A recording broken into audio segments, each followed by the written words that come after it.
Well, good morning, ladies and gentlemen, and welcome to day two of the 2024 Melbourne Royal Show. And on behalf of Melbourne Royal President, Mr. Matt Coleman, we wish you all a very warm welcome to this, the 176th Melbourne Royal Show. It's also a great pleasure to be working with our Horses in Action Committee, Bernie Hearn, the Chair, Dean Matthews, Chief Steward, Warren Warboys, a Ringmaster, Peter Clossy, Elizabeth Porter, Leanne Taranto and Callum Taylor.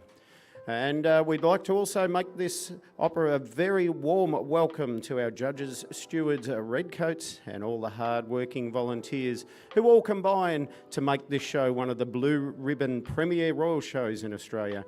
So once again, ladies and gentlemen, on behalf of the Melbourne Royal Horses in Action Committee, welcome to the 2024 Melbourne Royal Show.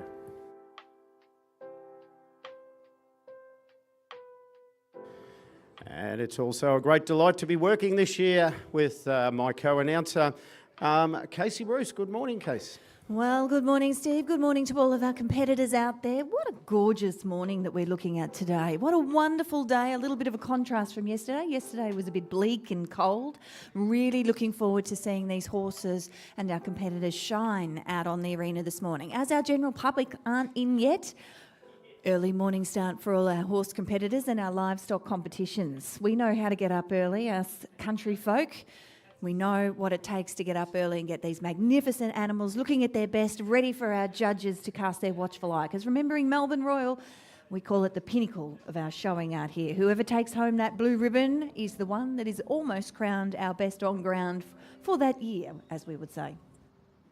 Not a cloud in the sky also this morning, so absolutely delightful conditions. No wind, no clouds, and we're ready for wonderful entertainment and, of course, top quality royal showing. So, ladies and gentlemen, without further ado, we'll commence our judging program. Down there on ring 2, we'll commence with class number 354, and it's our miniature horse or pony, 10 2 hands and under in harness turnout.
Well, we welcome our horses out onto the arena now. In ring number 1, we are about to get underway with our novice pony for our ponies 14 hands and under, so it's lovely to see our horses out and about. Of course, our novice horses is classified as not having won at any royal show before, singly in harness. So whoever is crowned the winner here is no longer a novice. So good luck to all our competitors, as our novice classes are very sought after out here.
Well, ladies and gentlemen, we have our results in for our first class of day 2 of the 2024 Melbourne Royal Show. And it's class number 330, Novice Pony, 14 hands and under. And congratulations go to our winner, exhibit number 618, Wintock Balili Chargy, driven by Vanessa Wells and exhibited by Vanessa Wells from Wyong in Victoria. In second place getter is exhibit number 1207, Fenwick Duke, driven by Roy John Andrew, exhibited by Esther Goodwin from Tuleen in Victoria. Third place getting is exhibit number 1380, Kilpara Park Mighty Mouse, exhibited by Christine Anderson from Corio in Victoria. And in fourth, number 692, Penbar Watermark, driven by Kim Cook and exhibited by Kim Cook from St James in Victoria. And rounding off our place gettings down there in class number 330, Novice Pony, 14 hands and under, is exhibit number 488, Poplar Lodge Harrison, driven by Elsa Avery and exhibited by Avery and Sutherland from Geelong in Victoria. So congratulations to our winner and place getters down there in class number 330, Novice Pony, 14 hands and under.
Well, ladies and gentlemen, our next class in Ring 1 is class number 334, and it's a pony driven in single harness over 11 hands and not exceeding 12 hands.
Final up. Discovery's 4 computers now have primary control of critical vehicle functions.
Well, ladies and gentlemen, the fanfare signifies our first class of the day has been a run and one down in Ring 2.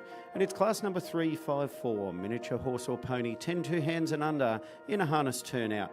And congratulations go to our winning exhibit.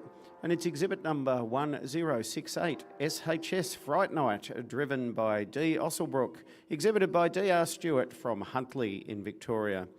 Our second place getting is exhibit number 718, Tiny Toy Hearts Desire, driven by Susan Teplis, exhibited by Susan Teplis from Pearcedale in Victoria. And our third place getter down there in class number 354 is Shangri-La Sea Throw the Dice, driven by Kate Bentley, exhibited from the Bentleys in Kyneton, Victoria. And fourth is exhibit number 554, Bree Lee Candyman, exhibited by Madeline Bentley from Kyneton in Victoria. And rounding off our place getting down there in class number 354, miniature horse or pony, 10 2 hands and under in a harness turnout. Congratulations to exhibit number 1202, Coalhaven Donnelly, driven by Peter Bickford and exhibited by Peter Bickford from Faraday in Victoria. So congratulations to our winner and place getters down there in class number 354, which is our miniature horse or pony 10 2 hands and under harness turnout. And very shortly we'll commence our next class in Ring 2, and it's class number 352, miniature horse or pony, 10 2 hands and under, driven female.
Well, turning everyone's attention now down into ring number 1, we are about to give the ribbons for class 334, our pony driven in single harness for our horses over 11 hands and not exceeding 12 hands.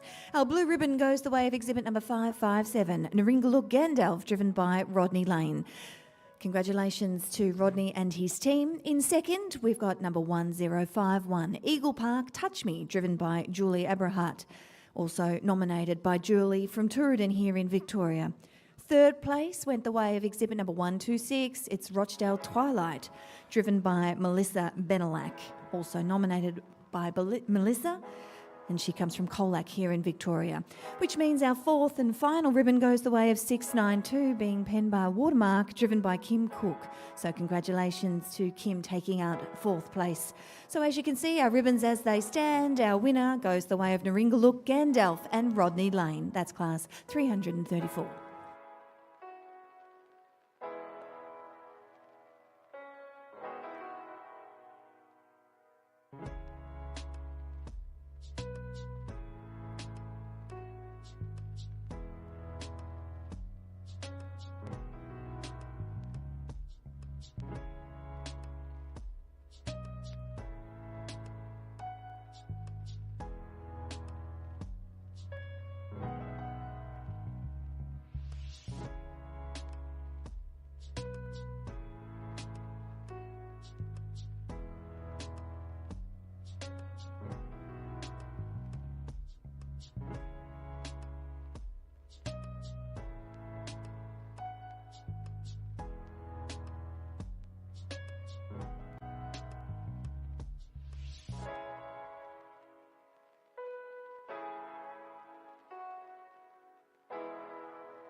Well, as they do their lap of honour here out of ring number 1, again, it's just our horse competitors that are in at the moment, so if they are part of your team, give them a round of applause. Our winner went the way of Naringaluk Gandalf.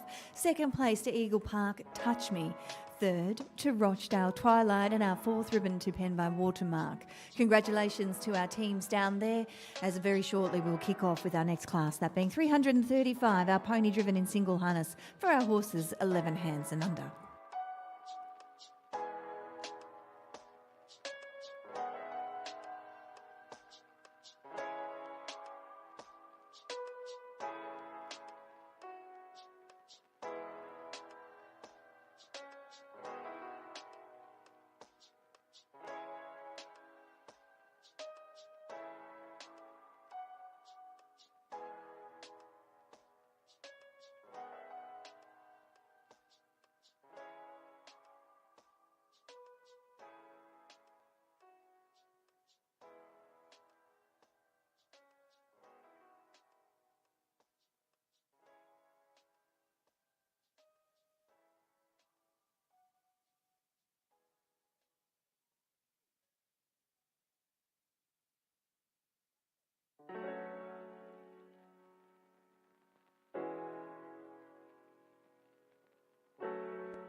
Well, ladies and gentlemen, results in now, class number 352, miniature horse or pony, 10-2 hands and under, driven female. And congratulations go to our winning exhibit, number 1202, Coalhaven Donnelly, driven by Peter Bickford and exhibited by Peter Bickford from Faraday here in Victoria.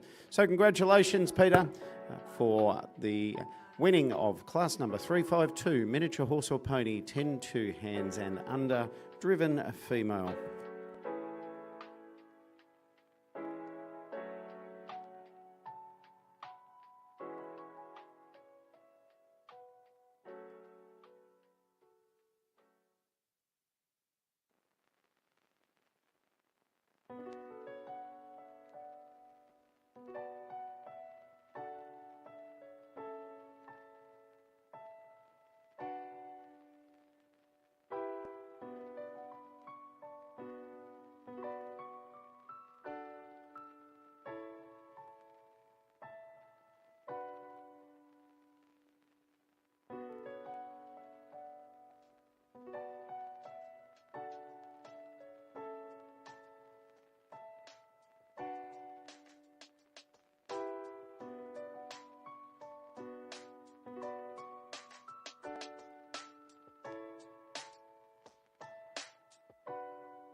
Our next class out in ring number 1, we're looking at class 335. That's our pony driven in single harness for our horses 11 hands and under.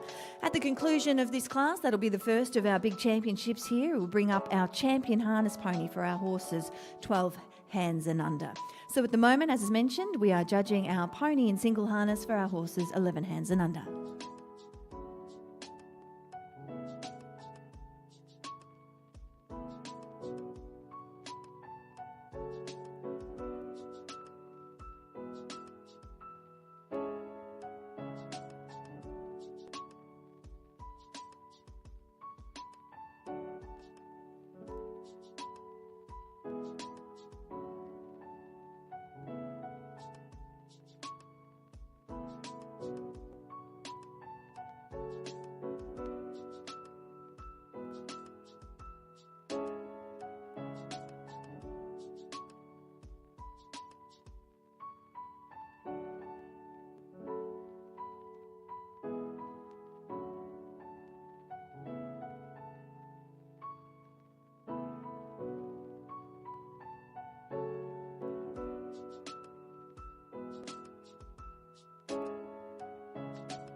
Currently in ring number 2, we're about to get underway with our miniature horse or pony for our horses 10 2 hands and under, and this particular class is for those to be driven by a female. That's class 352, currently underway in ring 2.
Well, the results are through in ring number 1, and we now have the class number 335 for our pony driven in single harness for our horses 11 hands and under. The win went the way of Shangri-La Sea Throw the Dice, driven by Madeline Bentley from Kyneton here in Victoria. Our second placing went to 1671. It's Abergathne Moonbeam, and of course nominated and driven by Maureen Pengelly. And as I mentioned, nominated also by Maureen, S&M Finmore and Kate Buckley. So congratulations out there, going the way of the blue ribbon to Shangri-La Sea Throw the Dice and Madeline Bentley.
So, ladies and gentlemen, currently out in ring number 1, you'll see we've moved forward on our program. We're currently judging class 333. It's our pony driven in single harness for our horses over 12 hands and not exceeding 13 hands. So just to keep our program moving here, because one of our horses is currently down in ring number 2 competing for that particular class, and it is also qualified for our championship out here in ring number 1. So willingly, because there's only the one competitor, and our judge is ready, and as are our stewards, we have moved on with class 333, our pony driven in single harness for our horses, 12 hands and not exceeding 13. At the conclusion of this class, we will run back to our championship. So at the conclusion of this class, we will get underway with our champion harness pony for our horses, 12 hands and under.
Well, if we cast our eye over the main arena, you can see we've got 2 rings here that are awaiting. But what we're going to do is we're going to start off with ring number 1. So in ring number 1, we've got the result here for class 333.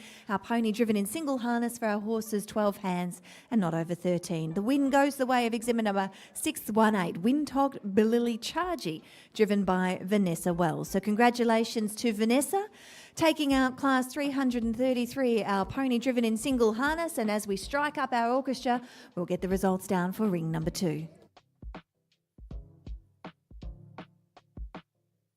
Wow, thank you very much, Casey. Yes, we have our results in now from ring 2, and it's class number 353. Our miniature horse or pony, 10 hands, 10.2 hands and under, driven male.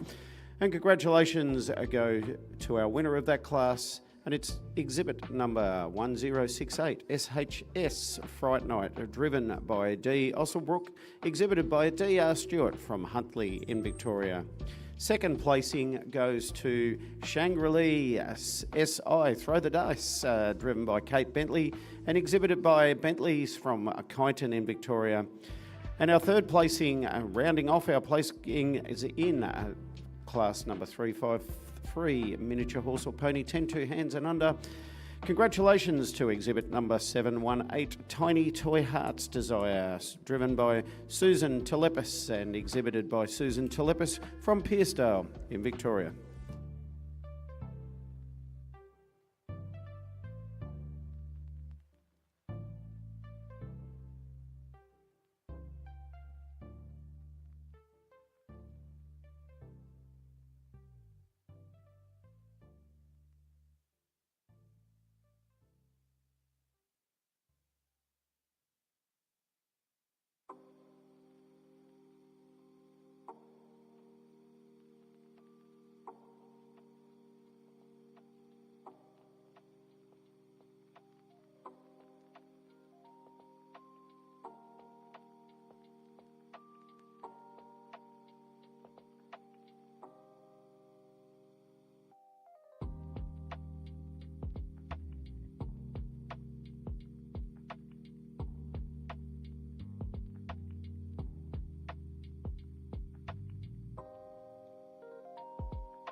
Well, our fanfare of a different kind signifies the very first of our championships here on day number 2. It is our champion harness pony for our horses, 12 hands and under.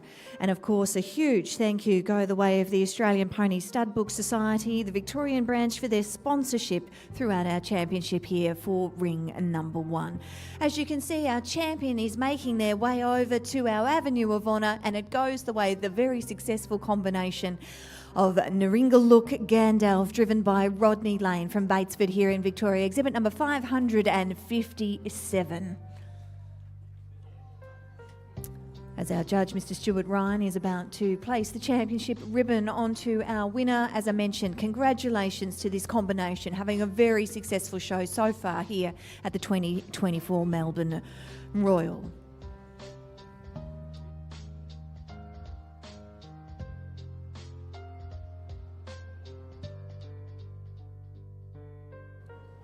And as Mr. Ryan is placing our championship, we'll now call forward our reserve champion harness pony, 12 hands and under, and it goes the way of Eagle Park Touch Me, driven by Julie Abrahant. Congratulations to Julie and her team from Tooradin in Victoria, exhibit number 1051.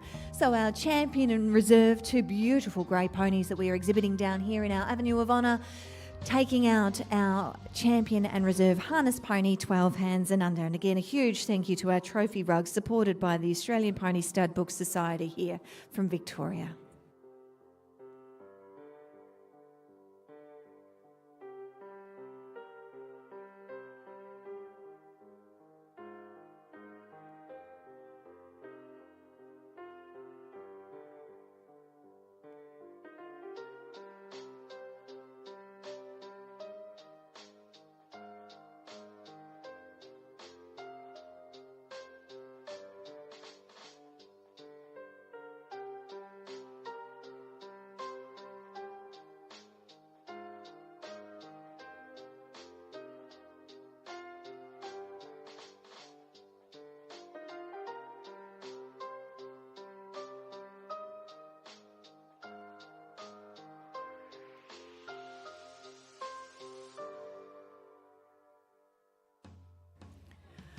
Well, ladies and gentlemen, give them a round of applause as they make their way out of the arena. And as we can see, one of our photographers is making her way. Angie Rickard is almost running down there to get that perfect shot of our champion harness pony, which is Naringaluk Gandalf. Give them a round of applause. And our reserve champion to Eagle Park, Touch Me. So well done to our champion and reserve as they make their way out of our arena in a little lap of honour. And very shortly in ring number 2, we are also going to announce another championship.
Well, ladies and gentlemen, our fanfare signifies another champion. It's the championship hour, and we have our champion here, and it's class number 355 special. It's our champion miniature horse or pony, 10 hands and under, driven by a female. And congratulations go to our 2024 Melbourne Royal Champion, and it's exhibit number 1068, SHS Fright Night, driven by D. Osselbrook and exhibited by D.R. Stewart from Huntley in Victoria. And our prize sash is proudly supported by Mrs. H. Telepis and Sitira Lodge Stud and Mrs. Gladys Grintel. So congratulations once again goes to our champion.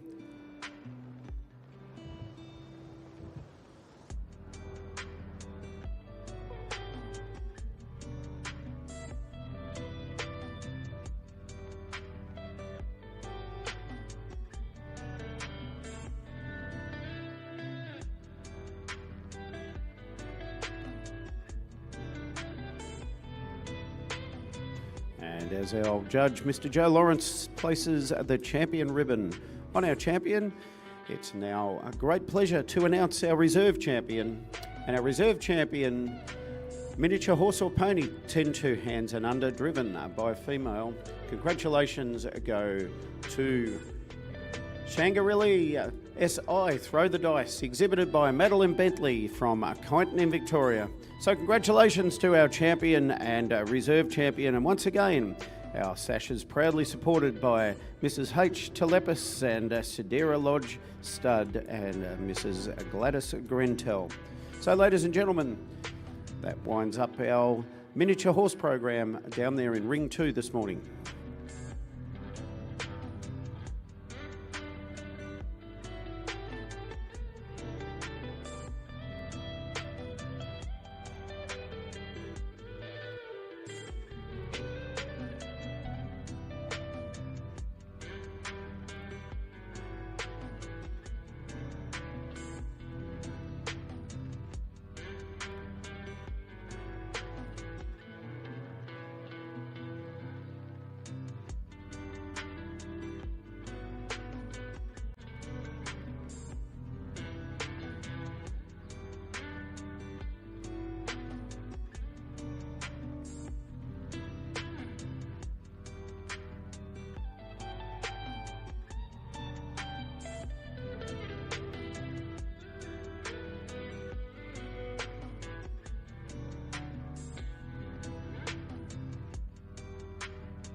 Well, ladies and gentlemen, it is now ticked past 9:30 a.m. on day 2 of the 2024 Melbourne Royal Show, and we'd like to welcome our public for the very first time this morning.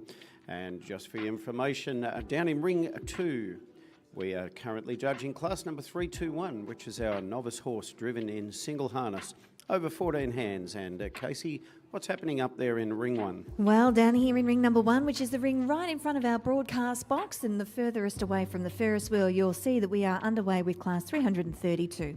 It's our pony driven in single harness for our horses 13 hands and not over 14 hands. And as we mentioned, Steve, our public's in. What are some of the things that we might be able to find today? Well, there's an incredible amount of new attractions and entertainment offering a greater value, including lots of free activities this year, Casey, with family fun and farm adventures by the day and delicious food and spectacular entertainment by night. But the true stars of the show are the livestock and their handlers, show horses as we are watching here this morning, and the champion riders, championship dogs and their owners, skilled wood choppers and arts and crafts cookery, all competing to win a coveted Melbourne Royal blue ribbon. Well, let me tell you, there are 10 unmissable things to see, do and experience here at the 2024 Melbourne Royal Show. So let's try. There's a new one this year. New to the Royal Melbourne Show, or should I say Melbourne Royal Show, is the new Sushi Hub Super Dog Spectacular, and then an ultimate high-flying and agility canine show. So that's a little different. But Steve, in just a minute, we'll get back to our events. I reckon we've got a result ready for ring number 2.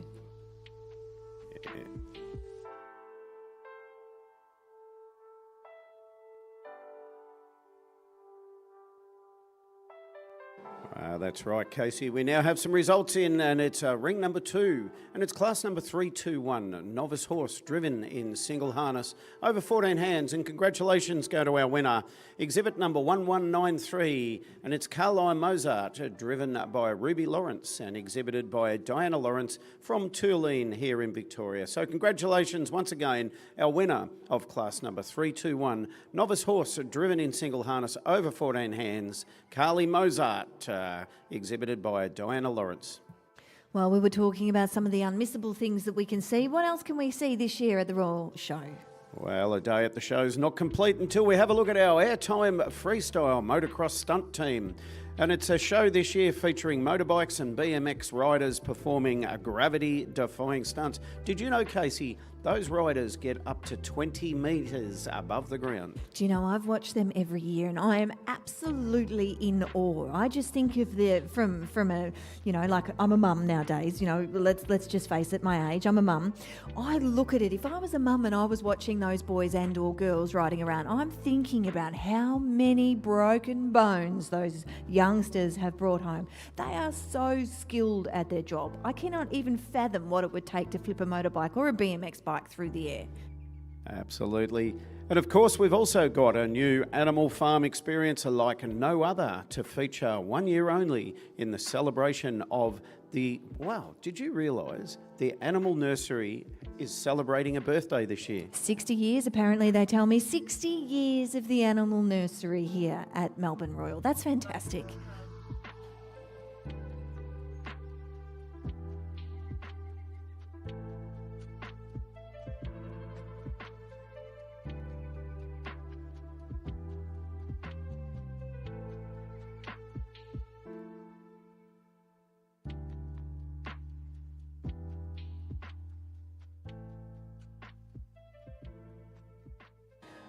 Well, as it always does here at Melbourne Royal, the results come in thick and fast, and it's only just day 2. It's going to get warmed up the further through the show we go. But let's give the results now for class 332, our pony driven in single harness for our horses 13 hands and not over 14 hands.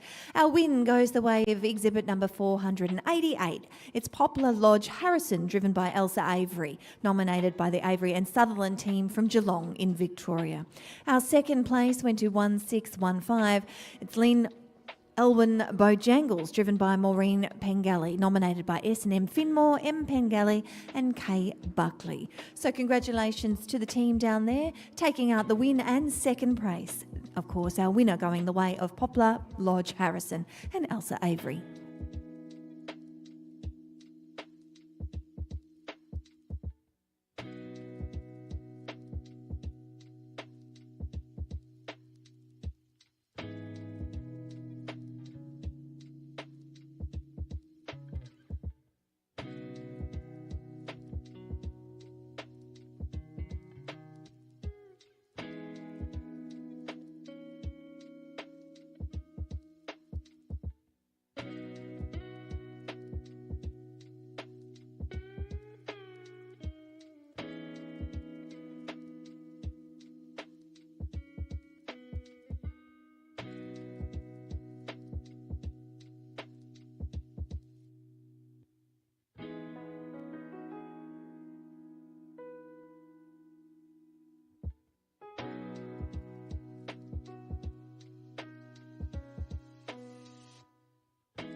Well, give them a round of applause as they make their way out of the arena here in ring number 1. Our winner goes to Poplar Lodge Harrison and our second place to Lynn Elwyn Bojangles. So congratulations to our win and second place getter as they do their lap of honour here at Melbourne Royal Show on the most magnificent Friday.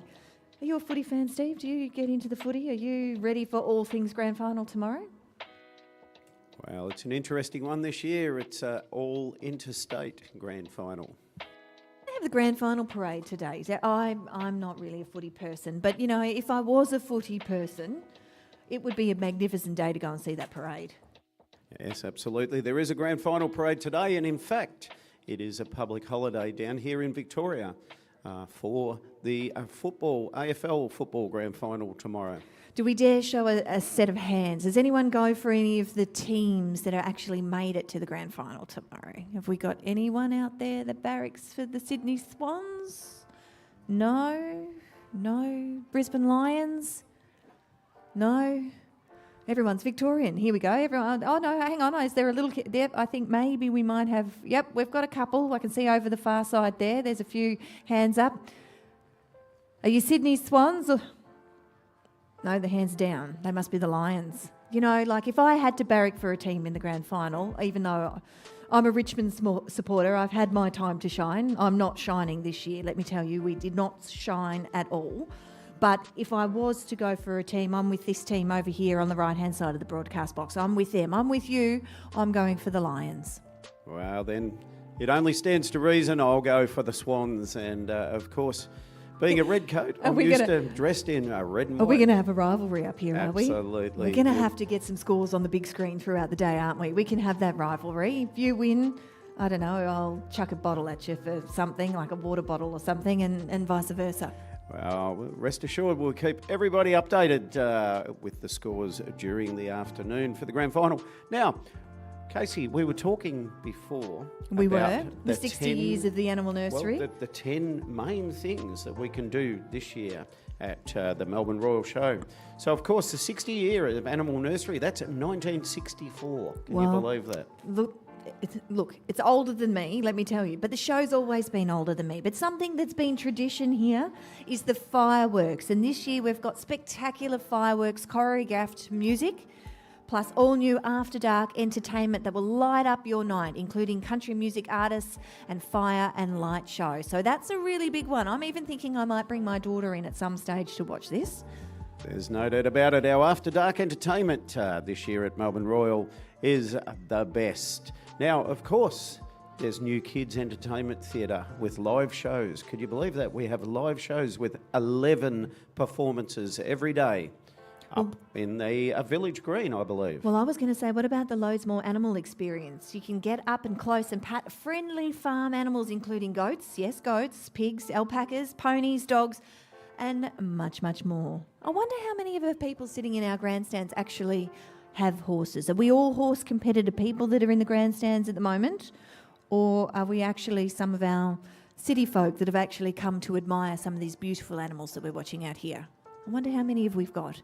Look, as the show progresses and the day gets, it's only early. Don't forget we're early birds, you and I.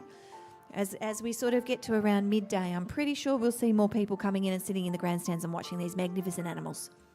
You know how you can pick a member of the public at this year's Melbourne Royal? They have handfuls of show bags. Do you know I love show bags? Dara Lee show bag for me, and or Birdie Beetle. I love a Birdie Beetle. Birdie Beetle's nearly as old as the 60 years of the animal nursery, I reckon. I wonder how we find out how old Birdie Beetle is. The old Birdie Beetle. I think I bought a Birdie Beetle the other day and it looks a little bit more like a birdie monkey rather than a beetle. But anyway, there are show bags galore. Explore more than 350 different show bags in the biggest show bag pavilion in the Southern Hemisphere here at the 2024 Melbourne Royal Show. Well, you know what I am going to turn everyone's attention to at the moment? Have a look at the size of the class that's about to come out here into ring number 1. This is probably the best turned out as far as numbers go at the moment in front of our show, and our judge has got a wonderful job to decipher who's going to be taking home our place getters here. So what the class is we are actually about to get underway judging class 338. It's our ladies harness pony driven in single harness for our horses are 12 hands and under. So when we look at our little horses, they are our small horses. 12 hands and under is about as small as it gets from our equine friends. And this is a wonderful turnout of just how many horses we have and how versatile our ponies are, that we can put them into our harness and have a wonderful time. And as you can see, our lady drivers out there are dressed to the nines as they showcase each and every one of these ponies around the arena.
ladies and gentlemen, we have a result in from Ring 2, and it's class number 322, a light horse driven in single harness over 14 hands and not exceeding 15 hands. And congratulations go to our winner, exhibit number 432, Crosswinds, Al Brennan, driven by Elsa Avery and exhibited by Elsa Avery from Wellington in Victoria.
Well, as you can see, ladies and gentlemen, we are about to get underway with sashing the winners and place getters for Class 338, our ladies' harness pony, driven in single harness, 12 hands and under. And as I said, this is the biggest class we've seen so far here at Melbourne Royal, so it is my pleasure to invite forth our winner.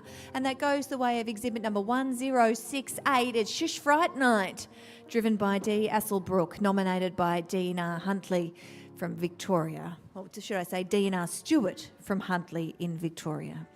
Our second place went the way of exhibit number 126. It's Rochdale Twilight, driven by Melissa Benelak from Colac here in Victoria.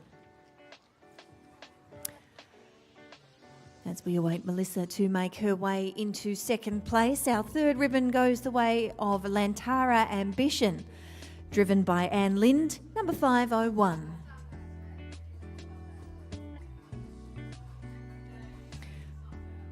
Our fourth ribbon will go to Tiny Toy Hearts Desire, driven by Susan Salipis, number 718. Our fifth ribbon to 1380, it's Kilpara Park Mighty Mouse, driven by Casey Legion, nominated by Christine Anderson from Corio in Victoria, which will mean our sixth and final place getting will go to 1207 Fenwick Duke, driven by Ruby Lawrence, nominated by Esther Goodwin in Tullaine, Victoria. So congratulations to our winners and place getters, a very big class out there to judge. But our winner going the way of Fright Night, number 1068. Congratulations to all of our competitors down there. What a wonderful class it was to watch. That is our ladies' harness pony for our horses 12 hands and under.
Well, ladies and gentlemen, results in now from class number 323, a light horse driven in a single harness over 15 hands. And congratulations go to our winner, exhibit number 1330, Carberry Estate Donatello, driven by Desiree Stewart and exhibited by D.R. Stewart from Huntley in Victoria. And congratulations go to second placing exhibit number 1193, Carlisle Mozart, driven by Ruby Lawrence and exhibited by Diana Lawrence from Tulane here in Victoria. So congratulations to our winner and place getter from class 323, light horse driven in single harness over 15 hands.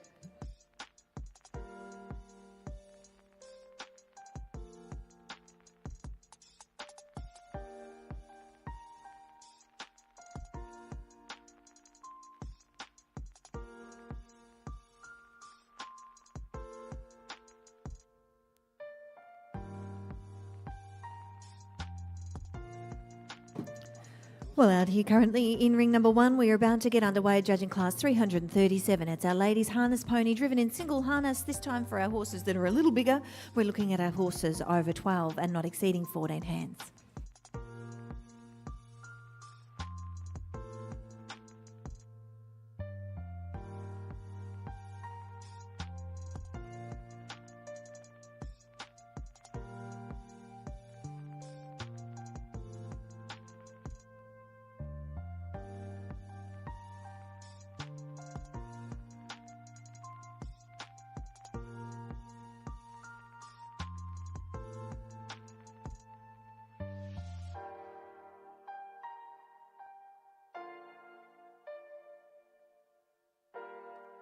Well, ladies and gentlemen, boys and girls, it's a very, very warm welcome to day 2 of this, the 176th running of the Melbourne Royal Show. And there's lots to see and do this year throughout the grounds. And of course, the Melbourne Royal Show invites budding farmers to visit the purer milking and shearing experience in the National Storage Retail Pavilion and try their hand at sheep shearing and milking cows, as well as orchard picking. Can you believe that, Casey? Oh, well, you know, I wouldn't really think that they'd have an orchard in here, but okay. Well, you never know. And there's also the opportunity to go egg gathering. Now, apparently there's chooks up there and they lay eggs, so you don't get eggs from the supermarket. No, once I can remember asking a little boy or girl where their milk came from, and they had no idea. So I'm pretty sure you'd be able to get the opportunity to see our dairy cows. We could be doing some milking. Yeah, the milk comes from the fridge at the supermarket, doesn't it? Of course it does. Of course it does. That's where you go. So the Livestock Pavilion plays host to sheep, cattle, alpacas and fleece as they compete for Blue Ribbon glory, and will feature arguably the world's cutest sheep, the Valais Black Nose, for the first time ever exhibited at the Melbourne Royal Sheep Competition. Well, what about some entertainment? You can see the new Sushi Hub Super Dog Spectacular. They're showcasing Australian champion dogs across 4 30-minute shows each day here at the Town Square. There is also plenty of entertainment just for the kids with the new Undercover Kids Entertainment Theatre, which offers 11 shows across each day of the show. This features Sesame Street. Yes, we all know the kids love Sesame Street. My daughter did. Elmo's Circus Dream and the ever-popular Paw Patrol show. Yep, that's pretty much where I'll be at some point in time throughout the show. And Gabby's Dollhouse DJ Dance Party. Oh, looks like I'm doing it too. So when it comes to the After Dark entertainment backed by popular demand is the spectacular nightly fireworks display. So, ladies and gentlemen, each night show goers, well, they can enjoy the bright lights and interactive entertainment, including the famous chicken run around the main arena. Did you happen to watch that last night? I didn't. We need to watch this. Well, I did actually catch it. And could you believe it? There were 2 chickens chasing a fox. There you go. I've learned something. A fox, okay. They don't just get the fox out and let him go. How do they have... Oh, okay. Please explain.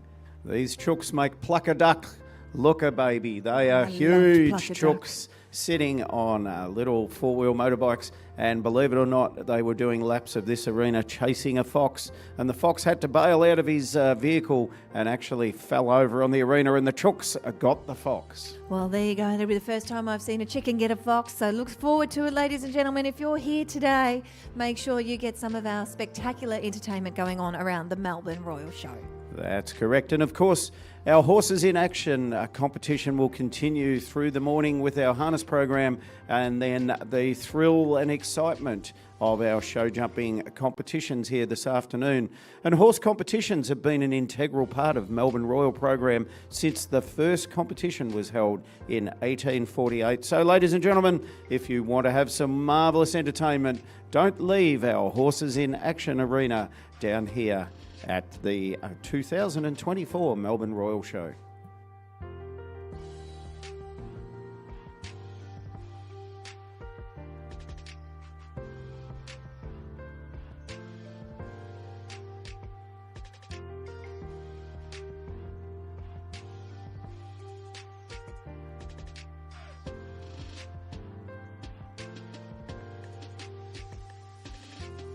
Well, speaking all things spectacular, we are casting our watchful eyes down into ring number 1. We are about to place the winner and place getters for class 337. It's our ladies' harness pony driven in single harness for our horses over 12 hands and not exceeding 14.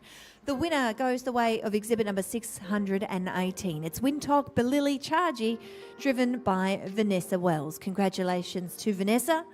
And Wintog Balili Chargy taking out the blue. In second place, we have 1615, Lan Elwyn Bojangles, driven by Maureen Pengelly. Of course, this particular horse is nominated by S&M Finmore, M Pengelly and K Buckley from New South Wales.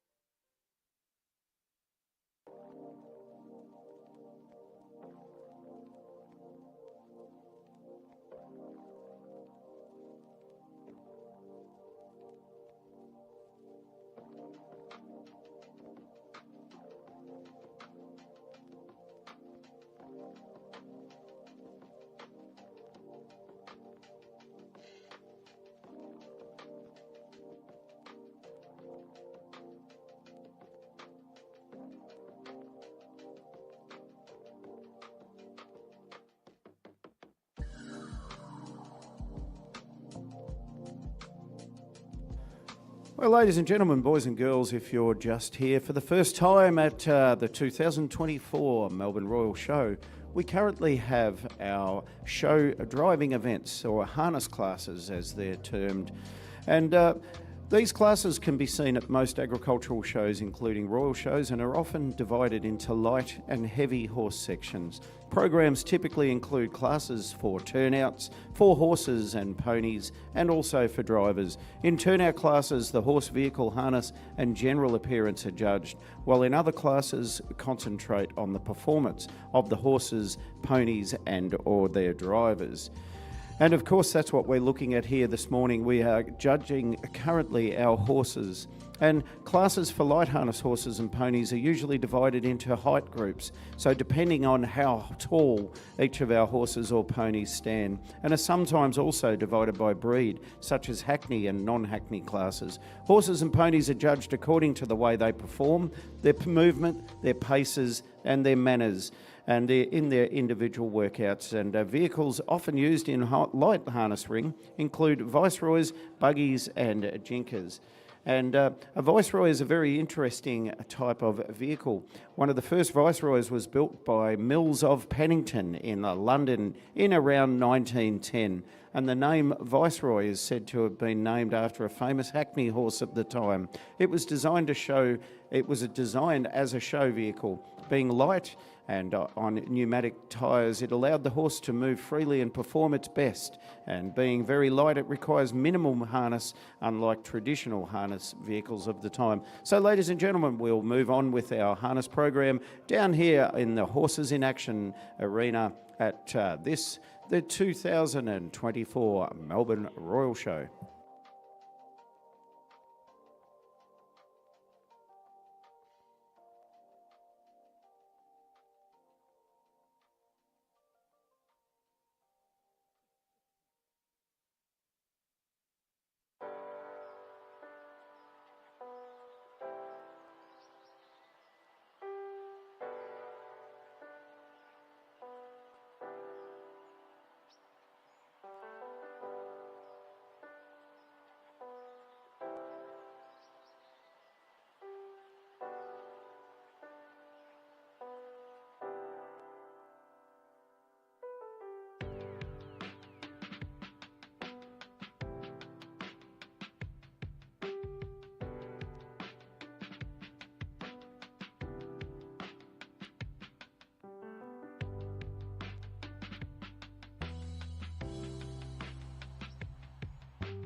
All right, ladies and gentlemen, we've just had our results in now for class number 325 in Ring 2, and it's our ladies' light horse driven in single harness over 14 hands.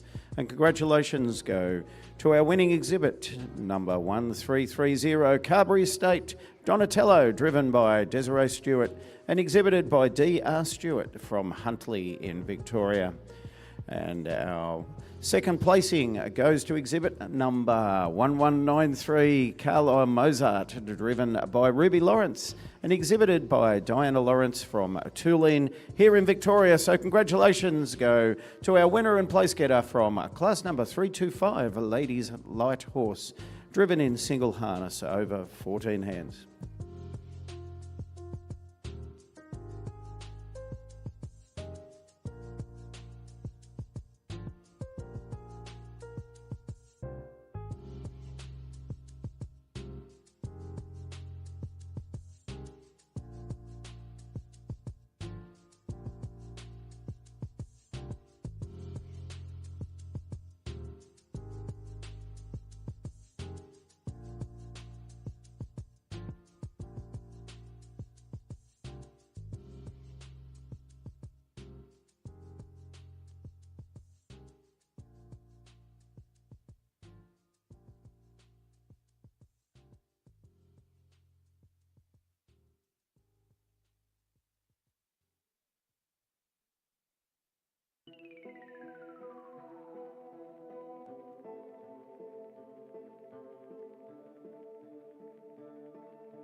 So currently underway down in ring number 2. We are about to kick off with some of our bigger events here at our Melbourne Royal Show. We are judging some of our championships, and at the moment you will see in ring number 2, so that's closest to the Ferris wheel.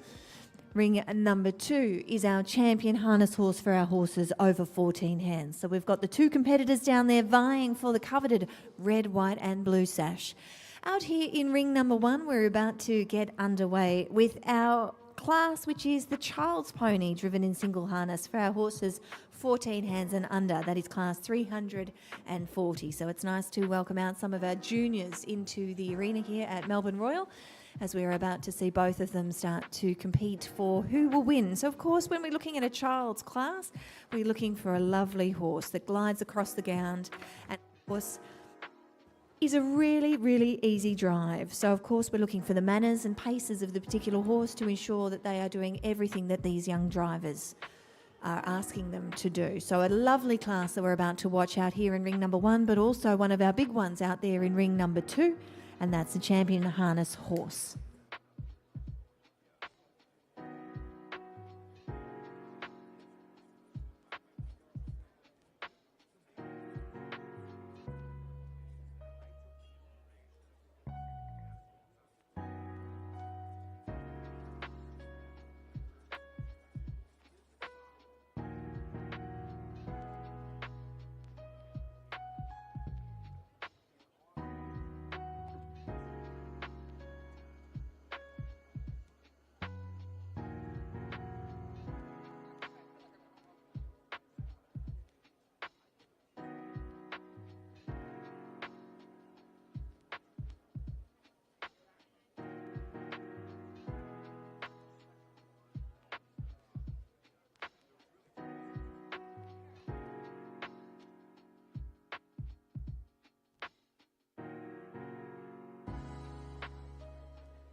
Well, turning our attention into ring number 1, we have got the results now for our child's pony driven in single harness for our horses 14 hands and under. It's class 340.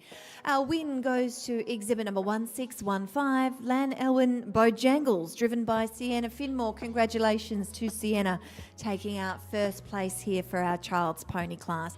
This particular combination is nominated by S&M Finmore, M Pengelly and K Buckley, which means our second place goes to 1656, Lentara Havastan, driven by Imogen Lynn. So well done to Imogen, taking out second place in our child's pony driven in single harness.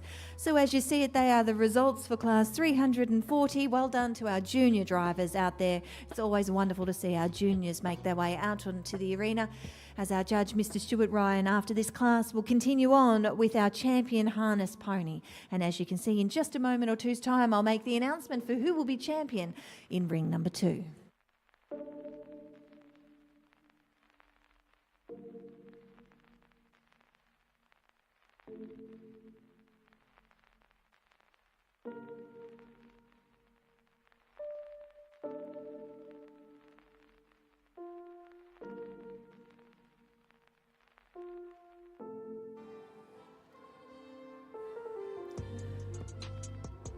Well, ladies and gentlemen, turning everyone's attention down to our Avenue of Honour as we're about to make the presentation for our champion harness horse over 14 hands here at Melbourne Royal for 2024. Our winner goes the way of a very successful combination so far. Crosswinds Al Brennan and Elsa Avery. Congratulations to Elsa. Exhibit number 432. As we give them a round of applause as they make their way into our Avenue of Honour. This is our champion harness horse for 2024.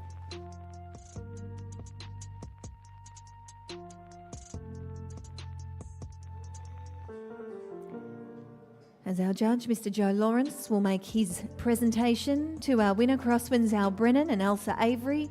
Well done to that combination. Which brings me to our reserve champion. As you can see, they are just about ready to make their way into our Avenue of Honour. Ladies and gentlemen, our reserve champion goes the way of Carberry Estate Donatello, driven by Desiree Stewart, number 1330. So congratulations to our champion and reserve champion harness horse over 14 hands for 2024 Melbourne Royal.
Well, ladies and gentlemen, we're down here on the main arena, and I'm standing here next to a very happy lady, Elsa Avery. Brennan, it's been going around for a while, and you must be absolutely delighted. I saw your face when your name was called for champion, and you must be thrilled.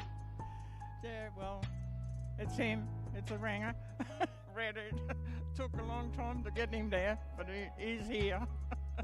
He in 19, he won in Sydney. I had him in 5 entries. He won 5 blues, 3 champions and 2 supremes. Yes, he's certainly been a half-handy horse. In fact, I think I remember shoeing this horse many years ago when he was a young fella. So now, Elsa, you've been exhibiting here at the Melbourne Royal for many, many years, and it's wonderful to see you continuing the tradition and continuing to be at the pointy end. So what's the future for this horse now? Pardon? Brennan. Yeah, and he's a Welsh cob, and they take a long time to get where you want them. That's wonderful. So he'll keep going around. More shows for him. Oh, well, that's him. I can't tell anymore because he's just hard work.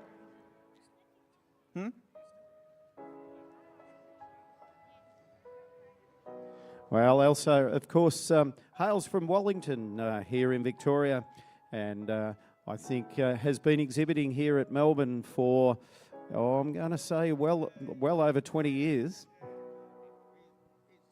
He's aged now, he's 15, but I've had him here since he was 4, and not always champion, but yeah, deaf as a That's wonderful. Well, Elsa Avery, and of course her wonderful horse, Brennan. Congratulations to our champion harness horse.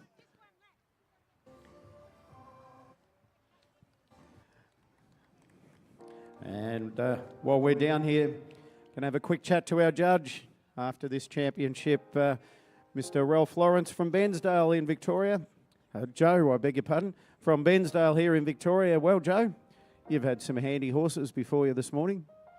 Yeah, a very good lineup. I thought we might have had a few more, but it was a very good lineup of what we had, and particularly the championship event there with that horse of Elsa's went so good. The way he travelled along, carried himself, beautiful. That's what you look for. Yeah, we're just watching him here on his victory lap. And Melbourne, put your hands together for our champion down here in ring 2. And Joe, we're just watching him step out now. Yes, he's delightful going. Beautiful. Look at that, the way he moves. I forget what else I said I get him to do. How he gets him to move along like that. But look at him extending. He's going places. He's the type of horse that you would like to drive anywhere. Around, gets you there. He's going that quick. Elsa's lost her hat on the way out. So, ladies and gentlemen, once again, congratulations to our champion and our reserve champion, harness horse over 14 hands here at the 2024 Melbourne Royal Show. Well, congratulations once again going to Elsa Avery, and of course crosswinds Al Brennan, and the reserve going the way of Carberry Estate Donatello. A very, very striking pair of horses that we've seen out here as our champion and reserve. Well done to our competitors as that concludes ring number 2's judging before we set up this afternoon for the jumping. Don't forget, thank you to our judge, Mr. Joe Lawrence, to his team of stewards down there for a wonderful job. But we still have a little bit more harness coming your way from ring number 1. We're about to get underway very shortly with our champion harness pony for our horses, 12 hands and not over 14, before we will then move into the big one here at Melbourne Royal for today. It will be the Supreme Champion Harness Pony. So that will be where we bring our champions together to vie for our Supreme. Probably one of the most pinnacled and featured classes is who will take home our Supreme Champion Harness Pony here in ring number 1 very, very shortly.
Well, as you can see, ladies and gentlemen, underway in ring number 1 is our champion harness pony for our ponies 12 hands and not over 14. But this year at Melbourne Royal, if you are looking to do something a little bit different, you can jump onto our Melbourne Royal website, and of course you can go to the Explore section, and under the Explore section you will see what's on, and they will take you right through from the animal nursery, what times that you can feed any of our animals at the animal nursery, of course that going on daily from 10:30 through to 3:45. There are also things like our beef cattle experience, we've got blacksmith demonstrations and much more. So if you're sitting in our grandstand here and you are watching the horses, and then when you finish watching the horses you think to yourself, well, you know, I might go and watch something a little bit different, don't forget to jump onto the Melbourne Royal Show website, go to the Explore section, and under the Explore it will take you to what's on. Remembering that this year is bringing joy and happiness to Victorians of all ages. So yes, this year's show is truly an unmissable experience, featuring incredible new attractions and farm experiences with the animals, and greater value and loads of activities for the kids to do, taste and discover. So as we said, by day enjoy family fun and farm adventures, but by night, don't forget, if you're here, we have a nighttime spectacular. You can indulge in some delicious food, or later you can see we have our nightly fireworks. So ladies and gentlemen, don't forget to stay around all day. What a magnificent day, and enjoy what Melbourne Royal Show has to offer. But at the moment you are watching the creme de la creme. It is our championship down here in ring number 1.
Well, ladies and gentlemen, as you can see, our horses are lined up as we're about to make the announcement for our champion and reserve champion harness pony for our horses. Over 12 hands and not exceeding 14 hands. Of course, this particular class is supported by the Australian Pony Stud Book of Society, being that of the Victorian branch. As we'll now await our judge to make his way to our wonderful Avenue of Honour, that being Mr. Stuart Ryan, we'll announce very, very shortly who will be our champion and reserve champion.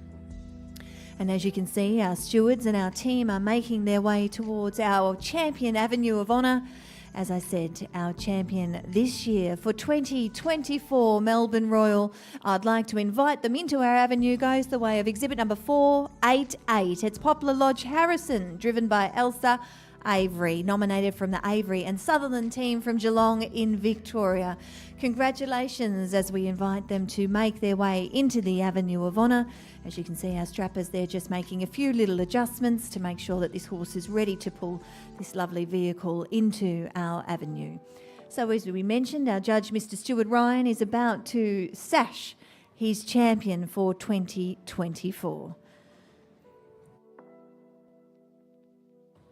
So congratulations to Avery and Sutherland team, with this particular pony being Poplar Lodge Harrison. Lovely little grey pony that you're seeing down there. And as Mr. Ryan congratulates his winner, you can see he's about to sash his champion pony, which brings me to announcing our reserve champion, and that goes the way of exhibit number 618, Wintock Balili Chargy, driven by Vanessa Wells, nominated by Vanessa as well. So congratulations to our champion and reserve champion here for our harness ponies over 12 hands and not exceeding 14 hands. Again, a massive thank you to our sponsors and supporters, that being the Australian Pony Stud Book Society, the Victorian branch.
Well, ladies and gentlemen, we're down here, and yet again we have the lovely Elsa Avery with another champion ribbon.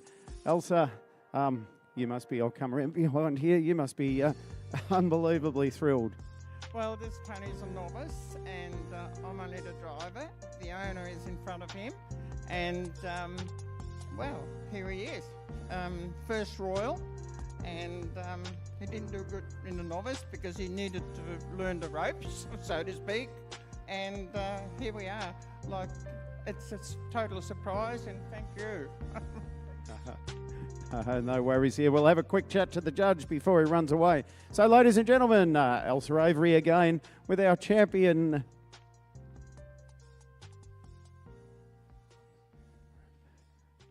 Harness horse, 12 to 14 hands. And now we have a quick chat to our reserve champion, Vanessa Wells. So, Vanessa, you'd be still thrilled to get a broad one? Absolutely. It's as the pony that we started ourselves, so to start him from scratch and get him this far clean sweep with the 3 classes that we've entered, and I'm absolutely wrapped. That's a wonderful thing. Well, ladies and gentlemen, that concludes. Actually, we have our Supreme Champion Harness exhibit, which will commence shortly on the Horses in Action Arena.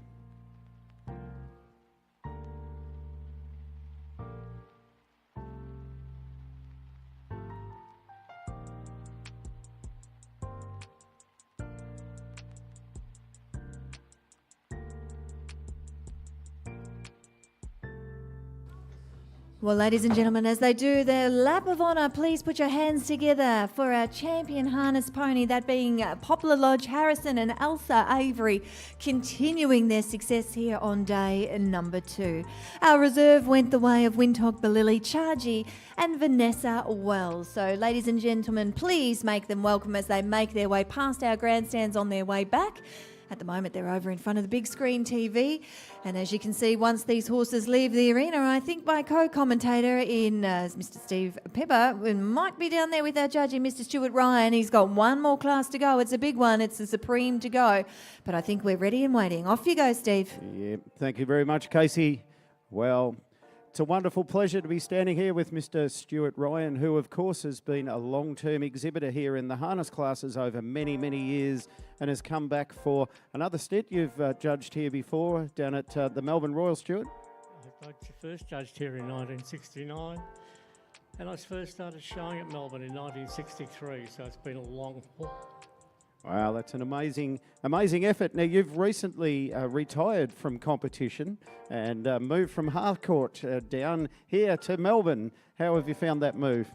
It's been really wonderful. We live in Collins Street in an 18-store apartment, and I've adapted to it very well, better than I thought I would. Well, there you go. A country man who's come into town. Now, Stuart, this morning, wonderful array of horses. Yes, very good. All well behaved. We didn't have any disasters at all. And those two were very well performed. The grey horse didn't win the Novice because he did plate up. But he came back and worked very smoothly and he got champion. It's good to see our judge rewarding good work. Now, I'll let you go. You're about to undertake the judging, as I understand, of our Supreme Champion light harness exhibit. So once again, on behalf of our Horses in Action Committee, we thank you very much, Mr. Stuart Ryan, our light harness judge. Thank you.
Well, ladies and gentlemen, if you are watching our Supreme Champion being judged here in ring number 1 and you're thinking that maybe after our Supreme Champion you might want to go and get yourselves some food, well, you can graze in the town square and it's conveniently located in the heart of the showgrounds. Graze is a must-visit location for some much-loved classics.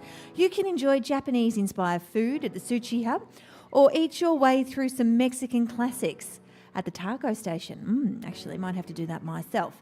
So Goldie Boy will be serving up some of the best smashed burgers, pizzas, and all sorts of fun things that you can eat, as well as meatballs. So if you want to go into our town square, which is located just in the middle of the showgrounds here, right behind us, it's almost time where you can eat your way through some wonderful things. As well as in our Coca-Cola Eat Street, they've got 28 food outlets to whet your appetite. So there's something in there for everyone's appetites. So don't forget, you can even get a sandwich from, where else are we? We can go sandwiches right up to restaurant quality food. So ladies and gentlemen, if you're looking for something to eat, make sure you make your way around the show. There's plenty for everyone's appetite. And as you can see, very shortly we're going to get the result through for the last of our harness classes for day number 2. It will be who will be our Supreme Champion.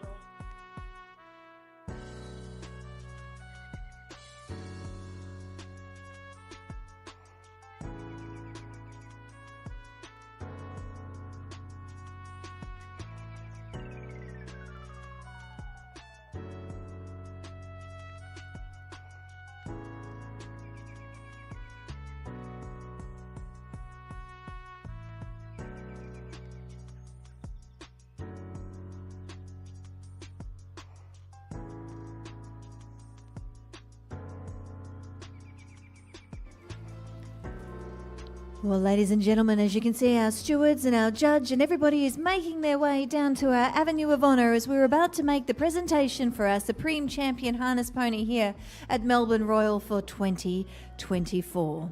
Our winner, ladies and gentlemen, it is my pleasure to call forth a successful combination of Naringaluk Gandalf and Rodney Lane. Congratulations to Rodney and his team from Batesford here in Victoria. Exhibit number 557. Well, haven't these two had a wonderful show so far together as we witness this beautiful pony make his way into our Avenue of Honour here at Melbourne Royal. And as you can see, this trophy is supported by the Potton Estate, which gives me great pleasure to see our judge, Mr. Stuart Ryan, down there to make the presentation to Naringaluk Gandalf, but also to thank Gladys Grentel, who's down there. As you can see, Gladys is making her way over to Mr. Rodney Lane to present him that lovely trophy. And of course, Gladys herself has been a past steward here at the Melbourne Royal Show, and she's a massive supporter of our local agricultural shows, especially the Dandenong Show Society. So it's great to have Gladys Grentel down there on behalf of the Potton Estate, ensuring that the estate's reputation lives on here through the Melbourne Royal Show. So it's a wonderful picture there for our photographers, and as you can see, a wonderful picture on our big screen TV of Gladys Grentel and Rodney Lane taking home this coveted award, that being our Supreme Champion Harness Pony 14 hands and under.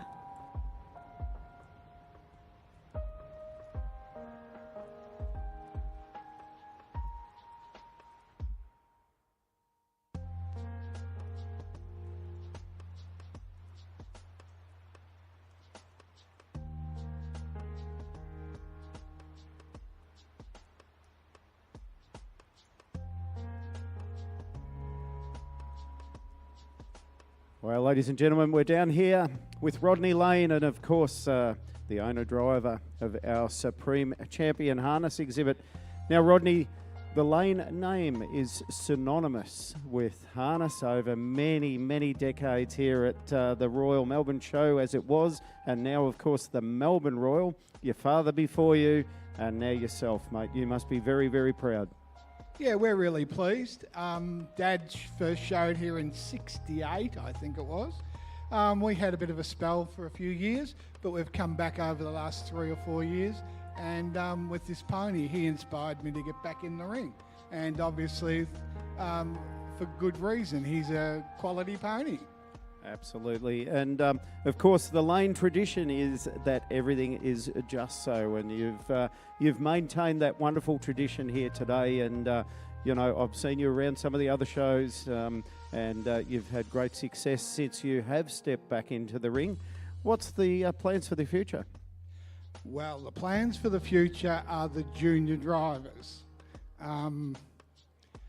Olivia and Harry, they're going to be the future of our stable. Wonderful, which of course would mean third, fourth, who knows, generations. So, Rodney, you're emotional and you have absolutely good reason to be. Congratulations, well done, and we'll let you go out on your lap of honour. Once again, congratulations on behalf of the Horses in Action Committee. It's wonderful to see exhibitors such as yourself back here at the Melbourne Royal Show. Thank you. Thank you.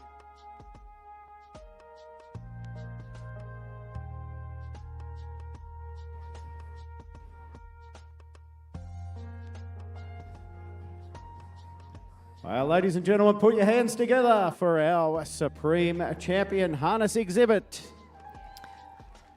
Well, there he goes. It's Naringaluk Gandalf, driven by Rodney Lane. And, sometimes we think our competitors are hardened people, but it's wonderful. You can talk about the grandchildren and the future generation of what is Melbourne Royal and how over the years my father competed, I'm competing, and my daughter is competing this year. So not only is what Melbourne Royal Show is all about. It is about our juniors coming through, doing things that we have all done before. So it's wonderful to see Rodney exhibit this beautiful pony out of the ring, and we can see why he got back into the showing, as this particular horse is an absolute beautiful standard of what we can see in our harness section. So congratulations to him and all the team as he makes his way out of the arena. That is the creme de la creme, ladies and gentlemen, our supreme champion, Naringaluk Gandalf and Rodney Lane, and of course thanks to Gladys Grentel and the Ponton Estate for their sponsorship throughout this particular class. To our judge, Mr. Stuart Ryan, and his stewards, thank you for being part of Melbourne Royal Show Day number 2. That concludes our harness section for today. Of course, don't forget, ladies and gentlemen, our afternoon program will see plenty of events happening out here.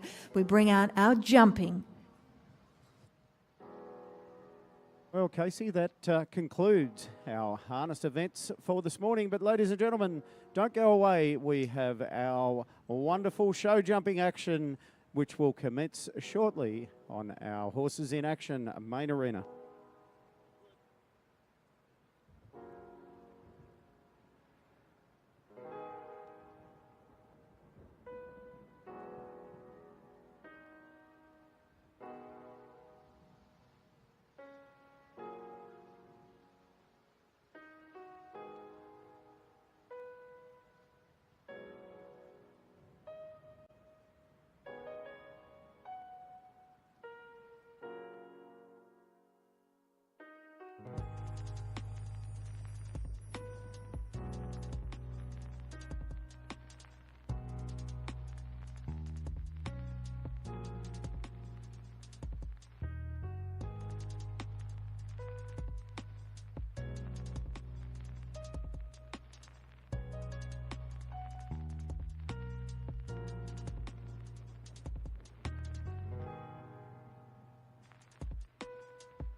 Well, ladies and gentlemen, we're not too far away from a start out here in the Melbourne Royal Main Arena. Show jumping all afternoon. We've got the Group C jumping contest first up.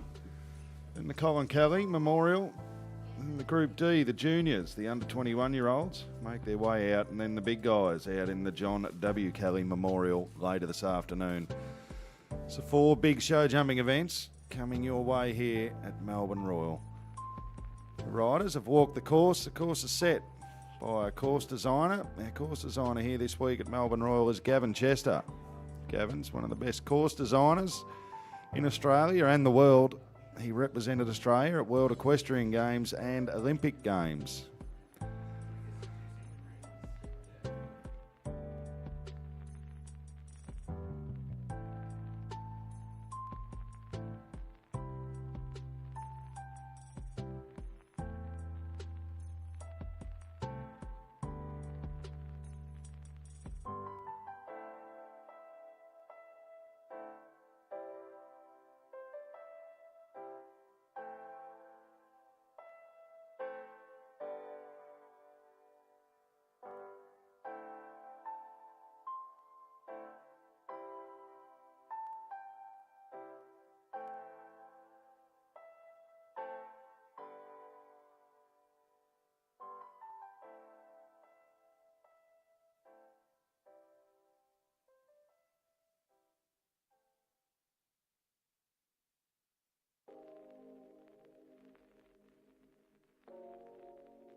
too far away at all.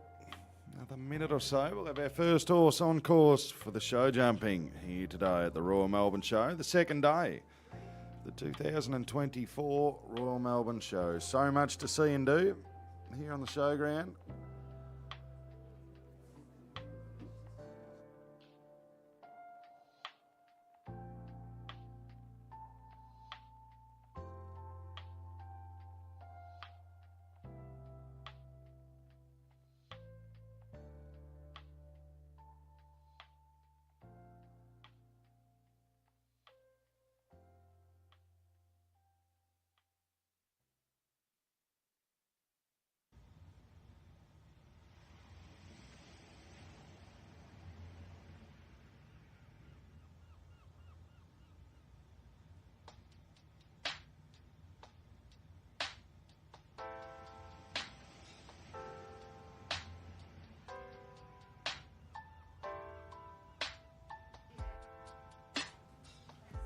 The first horse out on course in the Melbourne Royal Main Arena for the Group C jumping contest. Oaks Empire is the horse. In the saddle, Brooke Dobbin, professional rider, trainer and farrier by trade from Yarraglen here in Victoria. This is a 2-round class, an Article 238.2.2. It's 4 jumping penalties for a rail down. It's 4 jumping penalties for a refusal. 2 refusals over this height incurs elimination. Clear jumping round, so those horses that jump around with 0 jumping penalties. So no rails down, no refusals, and under the time allowed. They move through to a jump off, which is against the clock.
Well, bad luck. Brooke Dobbin, the very last fence coming down. 4 jumping penalties, 81.19 the time taken. Time allowed on course, 83 seconds. So no trouble for the timekeeper, but the 4 jumping penalties for that very last rail coming down. We welcome into the arena now our second combination to make their way into the Group C jumping contest from South Australia. It's Mark Lind in the saddle. He's riding Cherame.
Well, that's how you do it. Hands together. Mark Lind, Charamay, clear jumping. Our first combination through to the jump off. 77.91 the time. First horse jumping clear as we welcome our next combination into the arena from Winchelsea here in Victoria. It's Tori Fair. She's riding Talara Goldmine.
Well, put your hands together. She'll be a happy young lady, Tori Fair and Talara Goldmine. Clear jumping. We have a jump off. 2 horses through to the second round of competition. Well, the current Australian junior champion makes his way into the arena. It's Jack Barker in the saddle, and he's riding Belhaven Calisco.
Well, the cream rises to the top. Jack Barker, Belhaven Calisco, 74.70 the time and clear jumping. That's 3 combinations through to the jump off. Benson's Quicksilver, the next horse on course out here in the Group C jumping contest. In the saddle, Steph Davies from New South Wales. 3 clear rounds moving through to the jump off.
Oh, bad luck. Steph Davies, 2 rails down, 8 jumping penalties, 77. 9 won the time. Oh, from Inverleigh here in Victoria, Brooke Hickey makes her way into the arena. And this time, Brooke riding Benjamin Franklin, BE.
Well, the 2 rails down, 8 jumping penalties, 4 time penalties, a time of 86.81 for Brooke Hickey and Benjamin Franklin.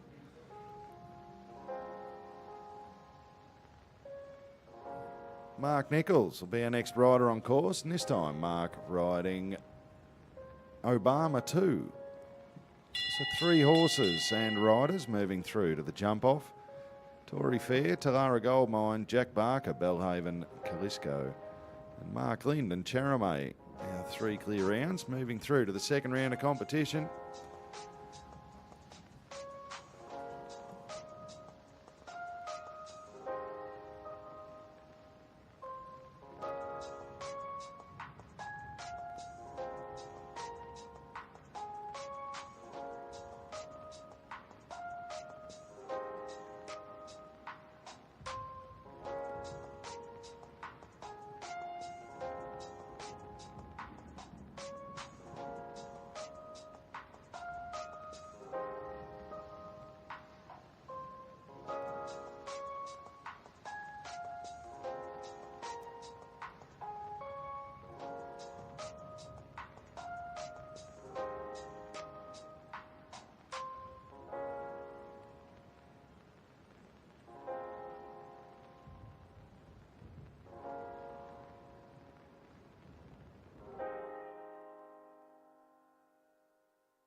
Oh, bad luck, Mark Nichols, and Obama 2, just the 1 rail coming down. 4 jumping penalties and a time of 79.59 seconds.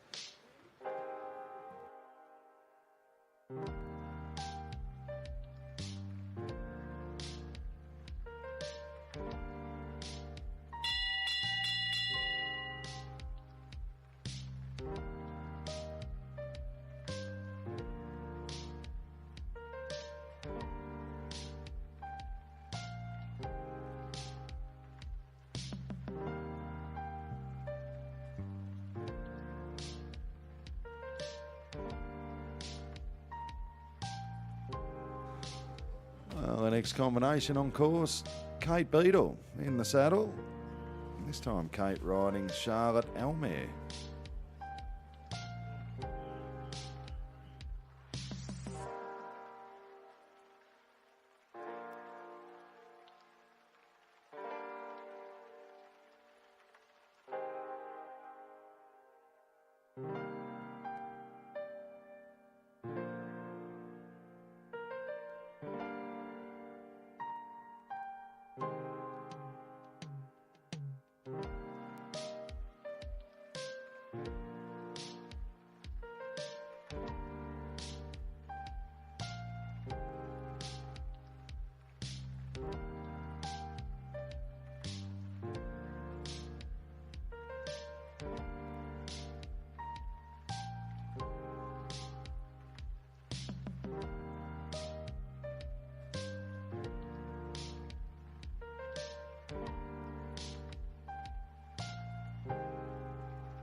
Well, it took a little while, but there it is. Kate Beadle, Charlotte Elmere, clear in a time of 79.65 seconds. 4 horses now moving through to the jump off.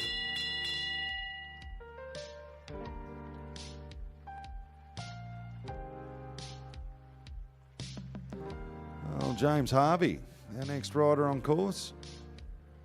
And this time, James riding GC Chiranti. 4 horses moving through to the jump off against the clock to compete for the prize money here this afternoon.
$77.99 the time. Clear round number 5 in the competition. Out here in the Group C jumping contest, GC Chiranti and James Harvey moving through to the jump off. Well, the number 1 accountant out in the Western District makes his way into the arena. It's Timothy Clark in the saddle. And this time, Tim riding Can Tango.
Clear round number 6, Tim Clark, Cantango, booking a spot in the jump-off round of this Group C jumping contest, 74.81. The time taken. So 6 horses now moving through to the jump-off. So we welcome Jess Stalling into the arena from the Oaks in New South Wales. And this time, Jess riding KG Dreamliner.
Well, another great round. Jess Stalling, KG Dreamliner, clear jumping, 82.94 the time. The time allowed on course, 83, just getting inside.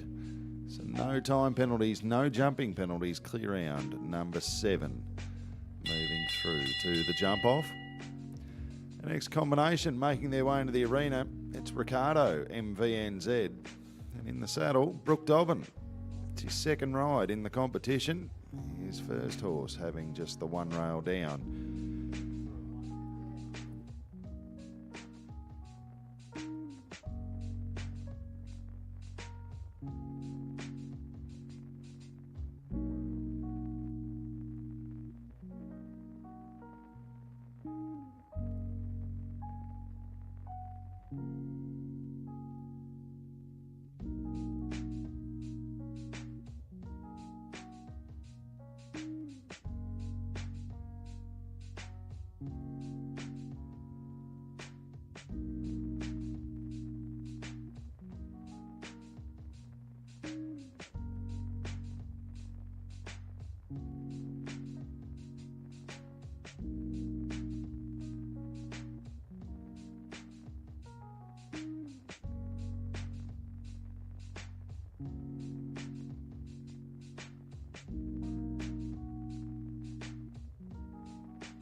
Well, safely over the last, 80.87 the time, clear jumping, Brooke Dobbin, Ricardo, MVNZ. That's clear round number 8. Moving through to the jump off section of the competition, Jess Kiernan from Gippsland is our next rider on course, and this time Jess riding Amenadiel.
Oh, bad luck. Jess Kiernan, just the one rail coming down. Fence number 9, 4 jumping penalties. Big shout out to Mark Kiernan, Jess's husband, for helping prepare the warm-up arena earlier. Great supporters of show jumping, and we thank them very much. As we welcome into the arena a winner from yesterday's events, it's Ali Lamb. She won the Alice Laidlaw Memorial Ladies Jumping Contest. This time, Ali out here riding Diamond B Franklin.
Well, it's a happy hunting ground here, the Melbourne Royal Main Arena for Ali Lamb. Diamond B Franklin, clear jumping, clear time. And moving through to the jump off. Clear round number 9 in the competition.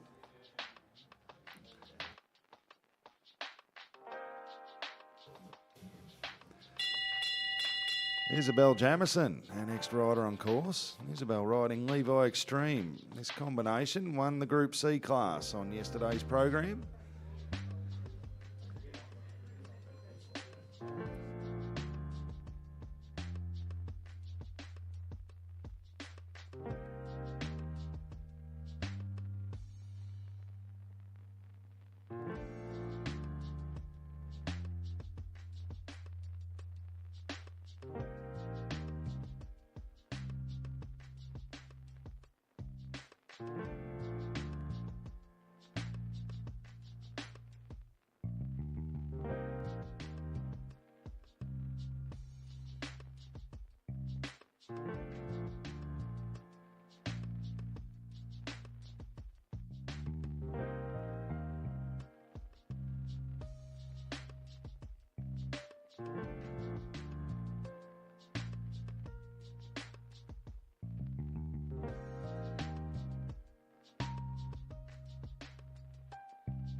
Well, Isabel Jamison, Levi Extreme, clear jumping, clear time, giving themselves another chance of a win again today.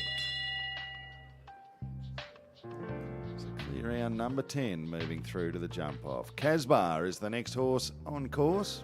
The rider in the saddle, it's Mark Lind. Mark already having one horse through to the jump off. He hails from South Australia.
Another clear round. Mark Lynn, Casbar, clear jumping, clear time, 77.75 seconds.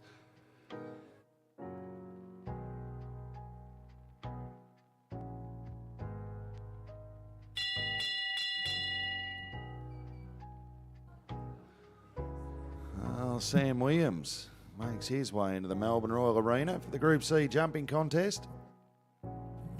This time, Sam riding Bellatrix VP. 11 horses jumping clear so far, moving through to the jump off.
Oh, bad luck there for Sam Williams. Was jumping clear. Unfortunately, a little misunderstanding at the last fence. And that run out incurring 4 jumping penalties. The time of 93.73 incurred 11 time penalties, a total of 15.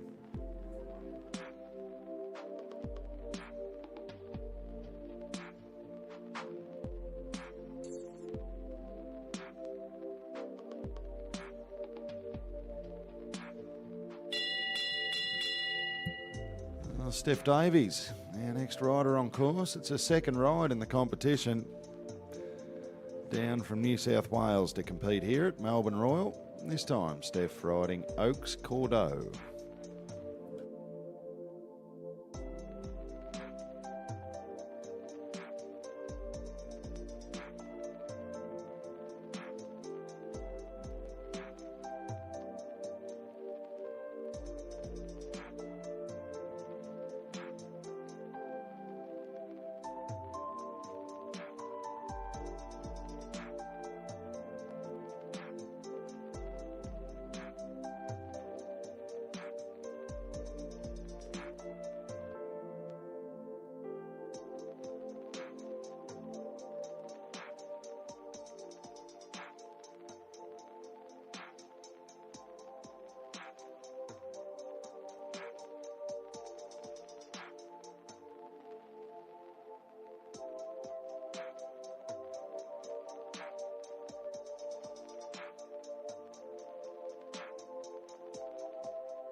Well, the 8 jumping penalties, 4 time penalties for Steph Davies and Oaks Cordeaux.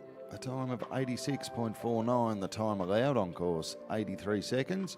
It's 1 time penalty for every second they go over the time allowed. Brooke Hickey makes her way into the arena for the second time in the competition. This time she's riding Castleford Ace. 11 horses moving through to the jump off. A little under half the field jumping clear so far.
Well, just the one rail down, 4 jumping penalties, 77.29 the time for Castleford Ace and Brooke Hickey. Get it up.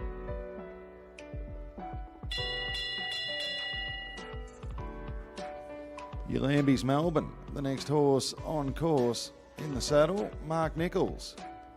11 horses moving through to the jump off.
Just a few seconds over the time allowed, and 8 jumping penalties there for Mark Nichols and Ulamby's Melbourne.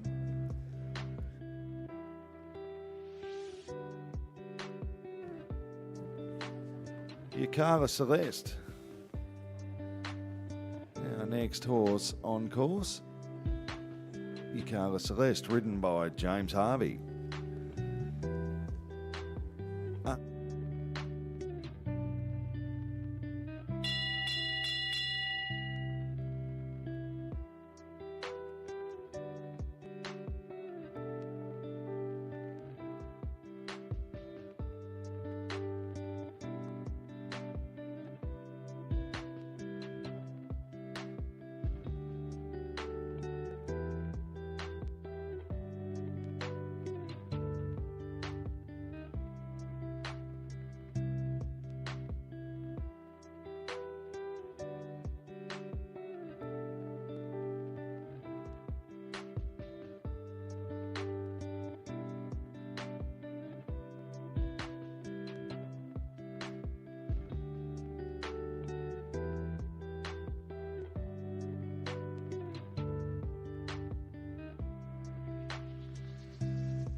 Oh, safely over the last, breaks the beam, 76.59 seconds.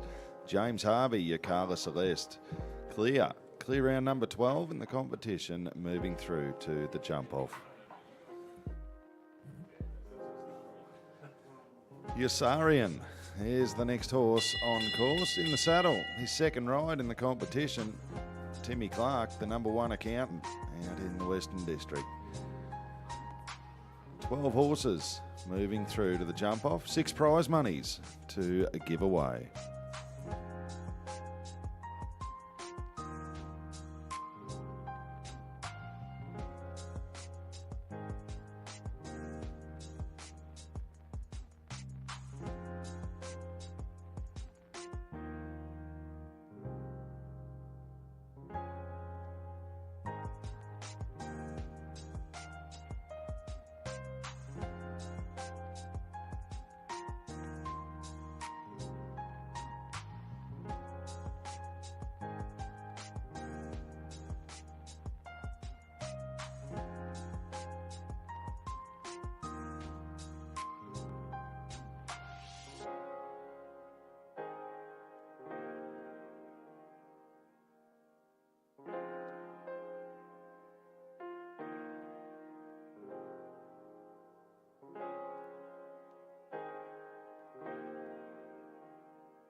Clear round number 13 in the competition. Timmy Clark, Yossarian, 79.12.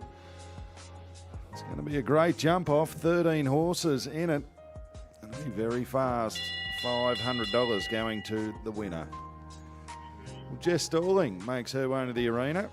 She was the winner of the prestigious Gary Owen here at Melbourne Royal last year.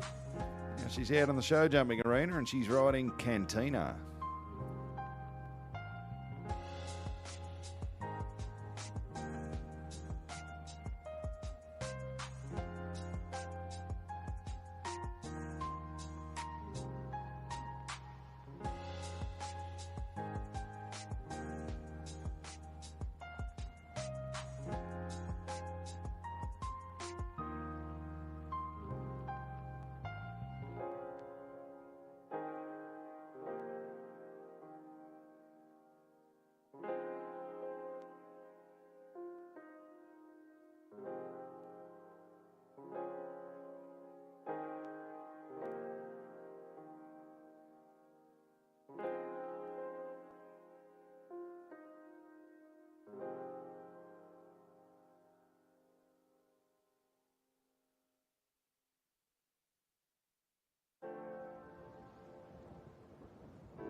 Well, a great round there. Paul Brent, clear round number 15 in the competition. So 15 horses moving through to the jump off as we welcome Sue Coman into the arena. This time Sue riding Marine Park Can Do. Jess Stalling also jumping clear. So 15 horses moving through to the jump off. Paul Brent, our third last combination to compete. Second last, sorry, combination to compete.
Oh, bad luck. Sue Coman, just the one rail down, 80.05 the time for jumping penalties. Our final rider in the first round of the Group C jumping contest makes his way into the arena. Ryan McDermott is in the saddle and he's riding GSH Dionysus de Roue.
Well, bad luck, Ryan McDermott. Just a couple of rails coming down. 8 jumping penalties, 71.46 seconds. Well, you got around 3 or 4 minutes, ladies and gentlemen. If you're a little parched, a little peckish, grab something to eat or drink. The jump off coming your way here very shortly. We have 15 combinations to come out and go against the clock. It's where they go fast. The winner of the event will have the fastest time with the least amount of penalties. $500 going to the winning rider.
Terry.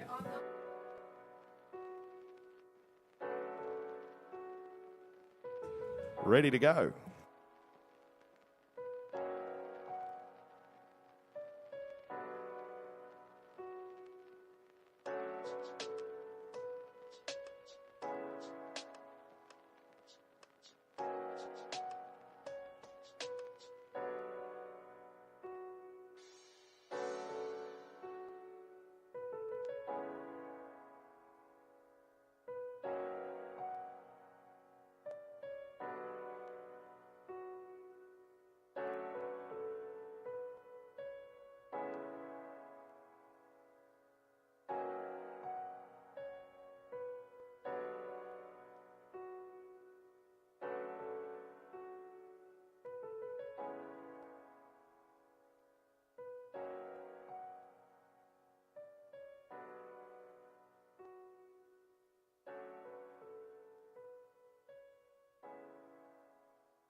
Well, we're ready to get underway with the jump off.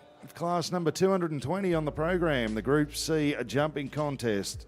We have 15 horses coming out here in the jump off of this class. The winner, declared at the end of the class, will be the horse with the least amount of penalties in the fastest time.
Oh, bad luck. Our first combination on course, James Harvey, GC, Curanti. Just having a couple of rails down and deciding who... Hey.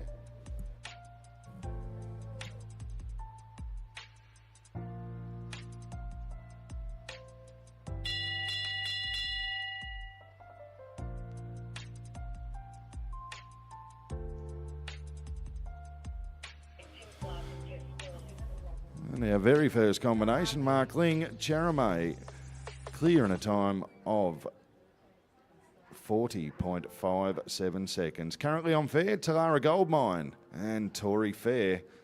The time to beat, 40.57 seconds.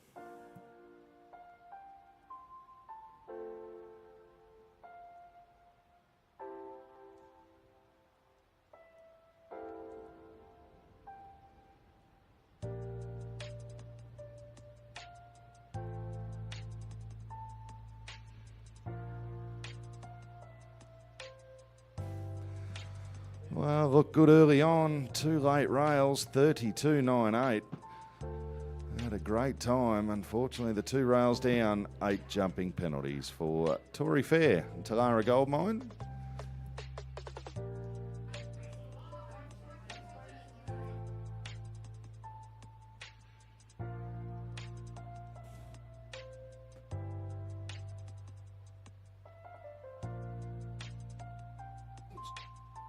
Kate Beadle, our next rider on course. The time to beat, 40.57. So 40.57, the time to beat. Charlotte Elmere, the horse, in the saddle. Kate Beadle, currently sitting in the lead. Charame and Mark Lind.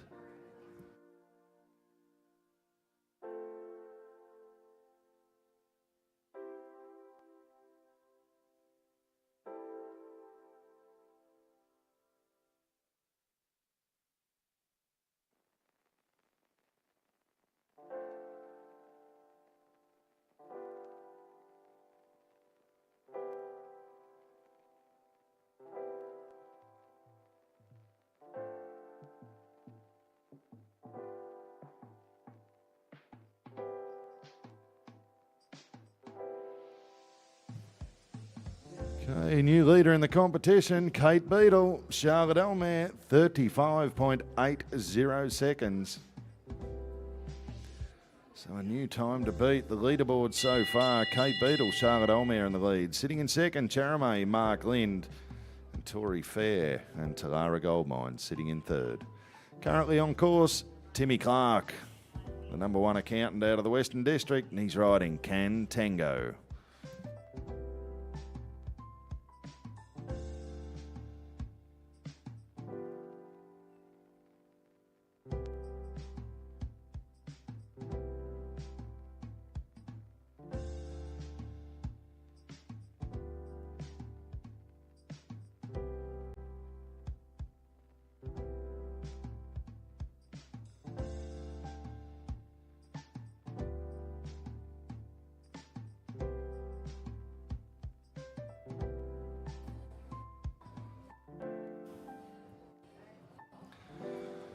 Well, he used every tool in the shed. The time was great, 34.82. Fortunately, the last rail coming down, Timmy Clark, Cantango, 4 jumping penalties in a time of 34.82. Good enough to put them into third position at this stage of the competition. Jess Stalling, a winner.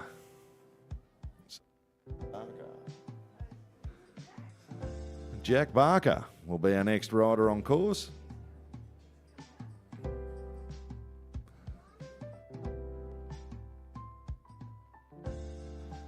This time Jack riding Belhaven Calisco. The time to beat, 35.80 seconds.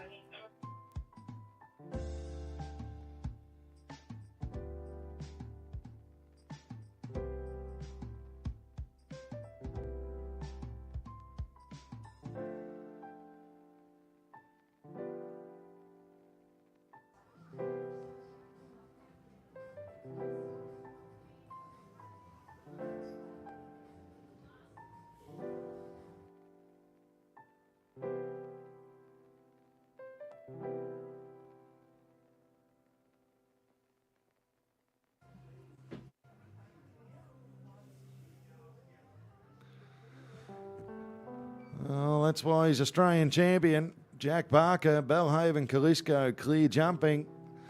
Not quite quick enough to go into the lead, good enough to move into third. So Jack and his horse losing a shoe in the first round. Couldn't find it out on the arena, so coming out with one slipper missing. As we welcome Jess Stalling, our next rider, into the arena. And this time Jess riding KG Dreamliner 35.80 is the time to beat.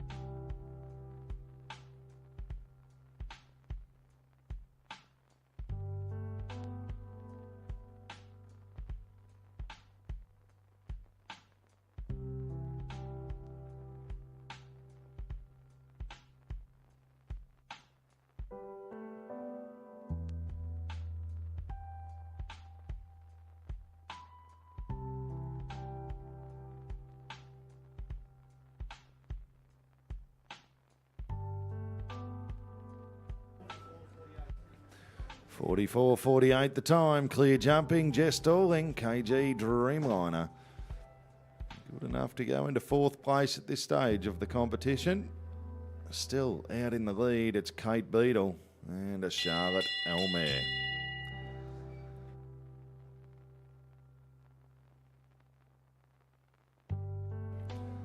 Oh, Brooke Dobbin makes his way into the arena. It's from Yarraglen here in Victoria. He's riding Ricardo MVNZ 35.80. If he goes faster than that, leaves everything in place.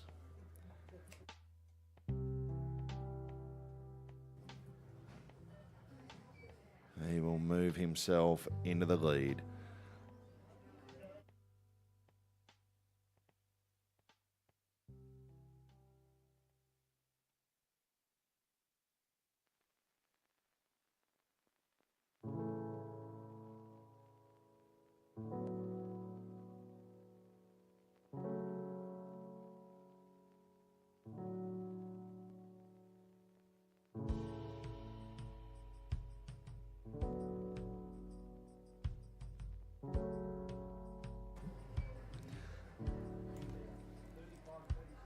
We have a new leader in the competition. Put your hands together, Melbourne. Brooke Dobbin, Ricardo, MVNZ, 35.42 seconds.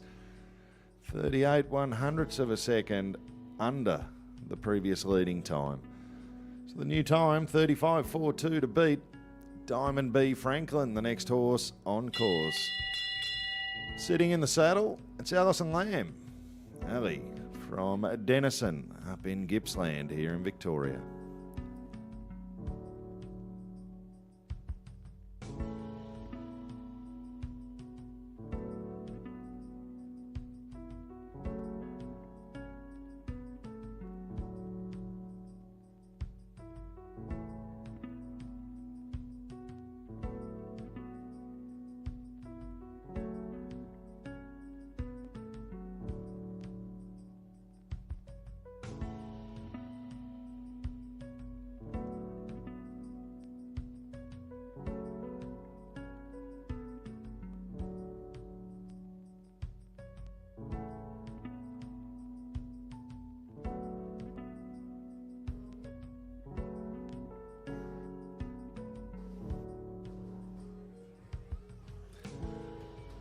Oh, another new leader again, 33.95, the new leading time. Diamond B Franklin, Ali Lamb moving atop the leaderboard.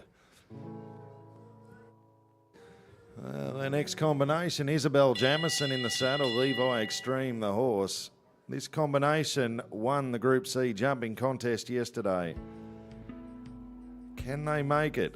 2 from 2. 33.95 is the time to beat. They must leave all rails up.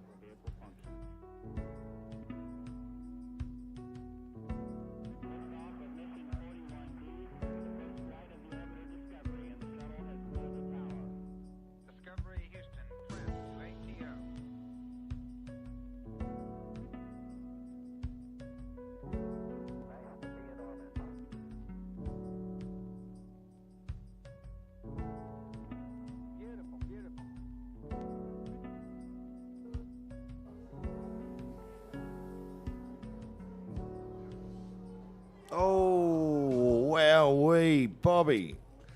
Great time, 31.65. Easy. Winning on time. Unfortunately, that last fence coming down. 4 jumping penalties for Isabel Jamison. Old mate Timmy Driven used to say, from rooster to feather duster in a blink of an eye.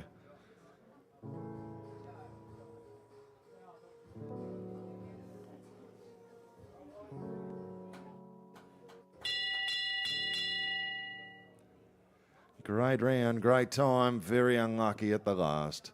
Mark Lind, our next rider on course. And this time, Mark riding Casbah. The time to beat, 33.95 seconds.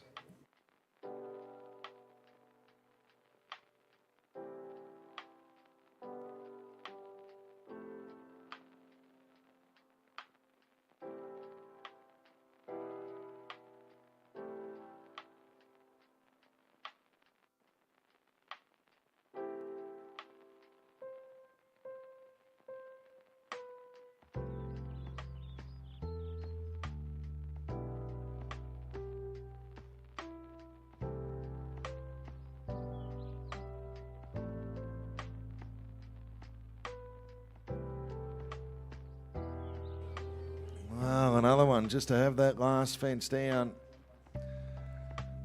And the previous rail as well. So 8 jumping penalties for Mark Lind and Casbah.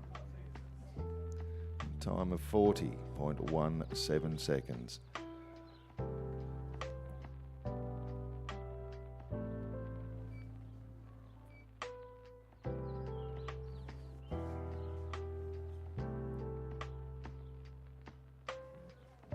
Carla Celeste will be the next horse on course. The equine dentist by trade, James Harvey in the saddle. This time, James must jump clear in a time faster than 33.95 seconds.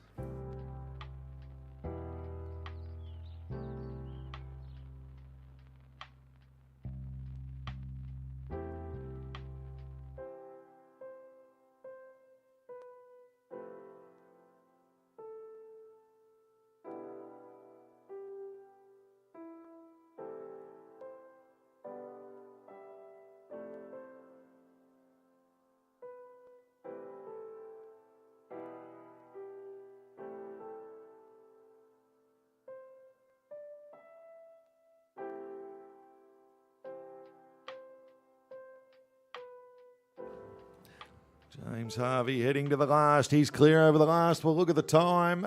34.63. Not quick enough. 33.95, the leading time. 34.63. James Harvey, Carla Celeste. Good enough to move into second place. Well, Timmy Clark makes his way back into the arena.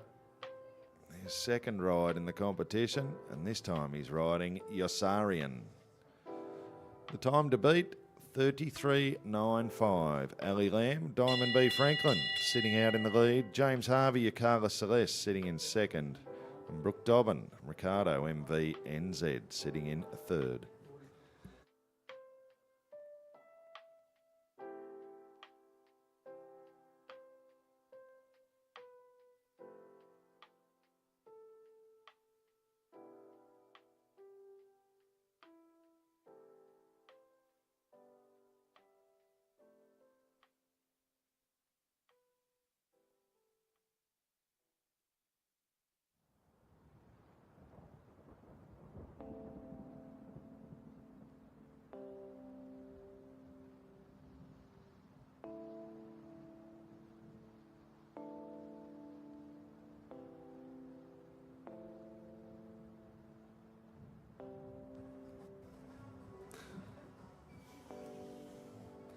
Oh, 40.81 the time.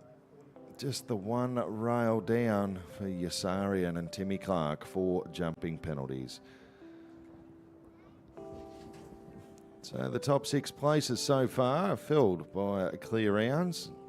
Ali Lamb sitting in first, James Harvey in second, Brooke Dobbin sitting in third, Kate Beadle sitting in fourth, Mark Lind 5th, and Jack Barker in 6th. At this stage of the competition, Jess Stalling makes her way back into the arena for the second time in this jump off. This time she's riding Cantina.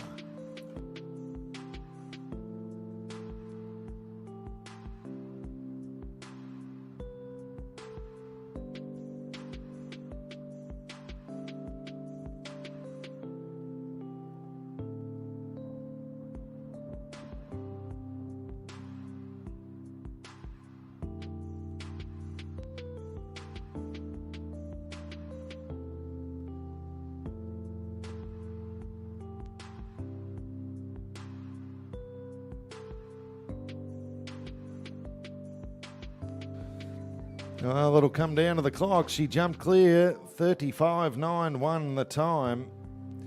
Not good enough to get in the top 3. Good enough to go into 5th. At this stage of the competition, it's pushing Jack Barker out of the places.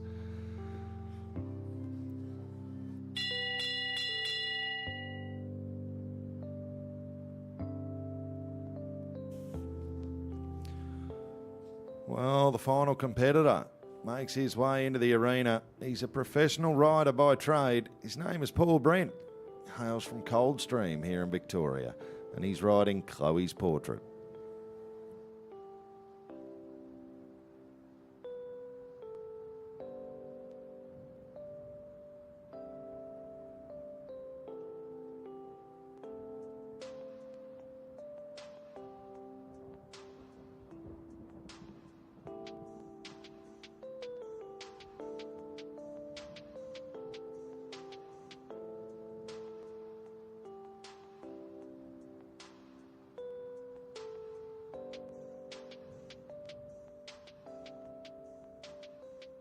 Well, it's going to come down to the clock as he comes to the last. He's clear over the last. 34.27. Not quick enough to go into the lead. Good enough to go into second place. Paul Brent, Chloe's Portrait. It's our final competitor. Our course designers and workers will come out now and build the course for the next event. We'll have the presentation of Class 220, the Group C jumping contest, coming your way out here in the Melbourne Royal Main Arena very shortly.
Okay, ladies and gentlemen, get ready to put your hands together.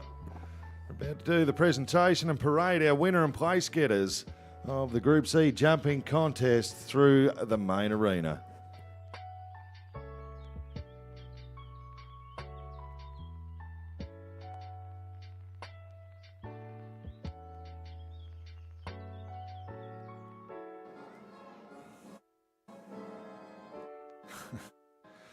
Well, ladies and gentlemen, the winner and place getters of the Class 222, the Group C jumping contest. First, Ali Lamb, Diamond B Franklin. Second place, Paul Brent, Chloe's Portrait. Third place, James Harvey, Yakala Celeste. In fourth place, Brooke Dobbin, Ricardo, MVNZ. Fifth place, Kate Beadle, Charlotte Elmer. And in sixth place, Jess Stalling and Cantina.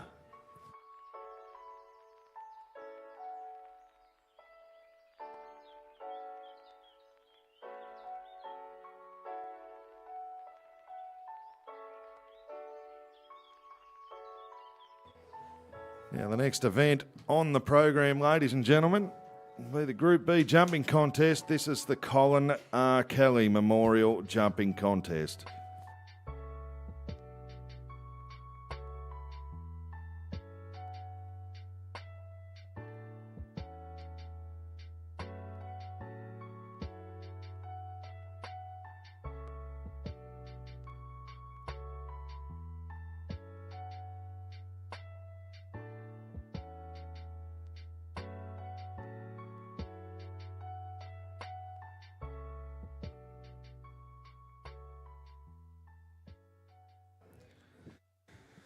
So the Colin R. Kelly Memorial Jumping Contest, the next event on the program. Colin R. Kelly was born in 1921 and died in 2007. He was of Barwidgee at Karamat in the Western District of Victoria. He was elected to the RASV Council in 1974 and made a life councillor in 1941. He served on the Horse Committee for many years.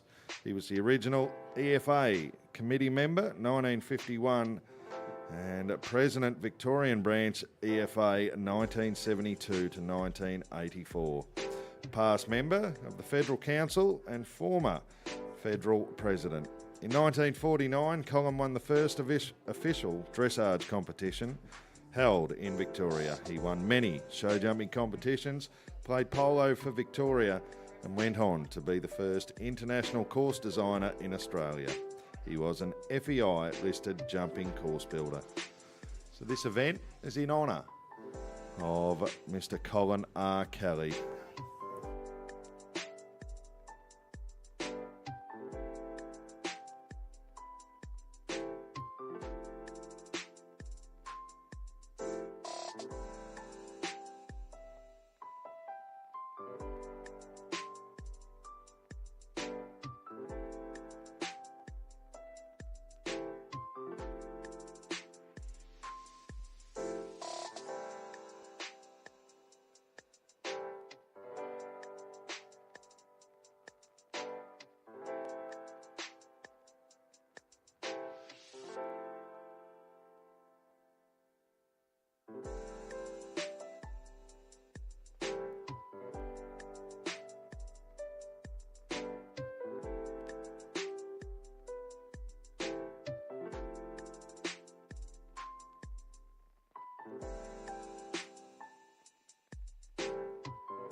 Discovery's 4 computers now have primary control of critical vehicle functions.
Well, we're not too far away from a start in the Colin Kelly Memorial Jumping Contest. It's a Group B jumping contest, around 1.35 to 1.40 in height.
Well, we have our first combination on course for the 2024 edition of the Colin Kelly Memorial Jumping Contest. Susie Williams will be our first rider on course, and this time Susie riding Cavalli Park Kiara.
Well, just the one rail down. 4 jumping penalties at this stage. We have the 5 time penalties, 1.91 seconds. The time taken, the current time allowed, 77 seconds. As we welcome into the arena, Fontainebleau VDL. And the second place getter from the previous event on the program, it's Paul Brent in the saddle from Yarra Glen here in Victoria.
Clear jumping, clear time, 75.76 the time taken. And clear jumping, Paul Brent, Fontainebleau VDL. Booking a place in the second round of competition against the clock. As we welcome into the arena the winning combination from the Alice Laidlaw Memorial Jumping Contest yesterday afternoon. It's Ali Lamb in the saddle. And this time, Ali riding Janori DP.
Well, just the one rail down, 77.50 the time taken.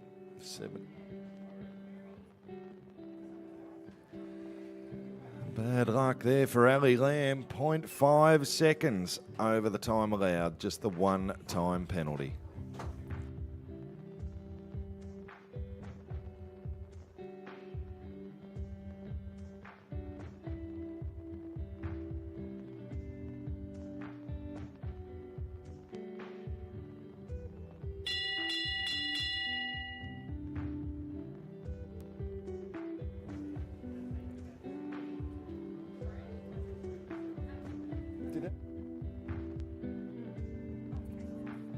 Number one. So Ellie Lamb and Janori DP, just a one-time penalty and one rail down, 5 in total. Ryan McDermott, the next rider on course, and this time Ryan riding Montana, MVNZ.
Just the one rail down, 4 jumping penalties, 7 time penalties, a time of 83.45 seconds for Ryan McDermott.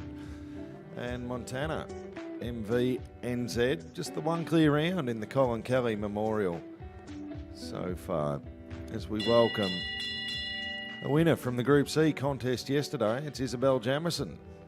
And this time it was Isabel riding Delphine, NZPH.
Well, just the one rail down again for Delphine, NZPH, and Isabel Jamison. 78.72, just over the time of 77 seconds allowed, so 2 time penalties, a total of 6. Kate Beadle, a place getter from our previous class makes her way into the arena. And this time, Kate riding Crackle E.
Oh, 12 jumping penalties, 6 time penalties, a total of 18 for Kate Beadle and Crackle E.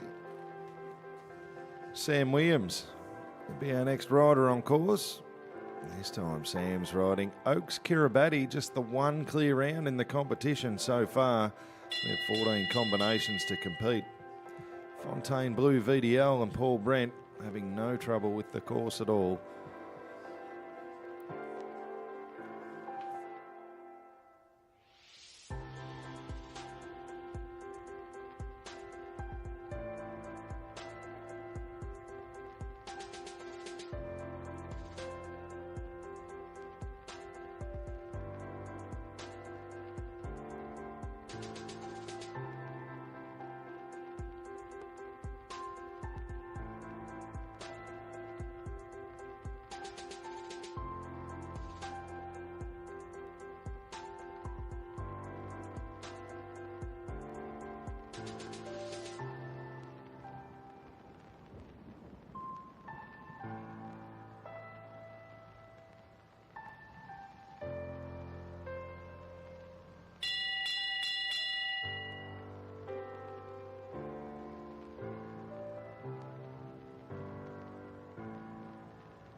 Well, 3 rails down, Tom Sedger, and check it out.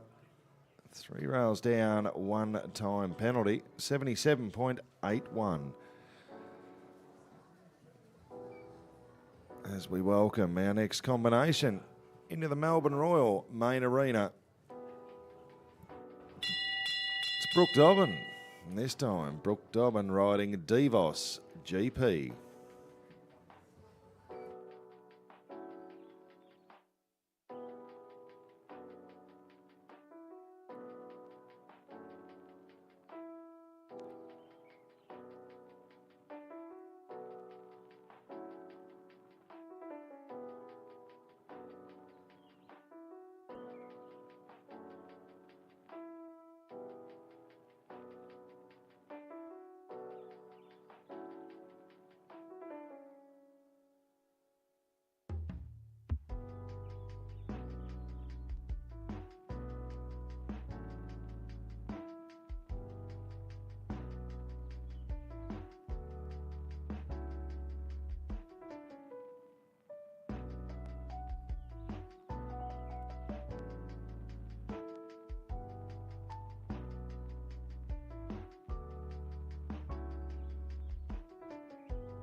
Oh, by the narrowest of margins, clear jumping. Brooke Dobbin, 1 time penalty, 77.08 the time. The time allowed, 77 seconds.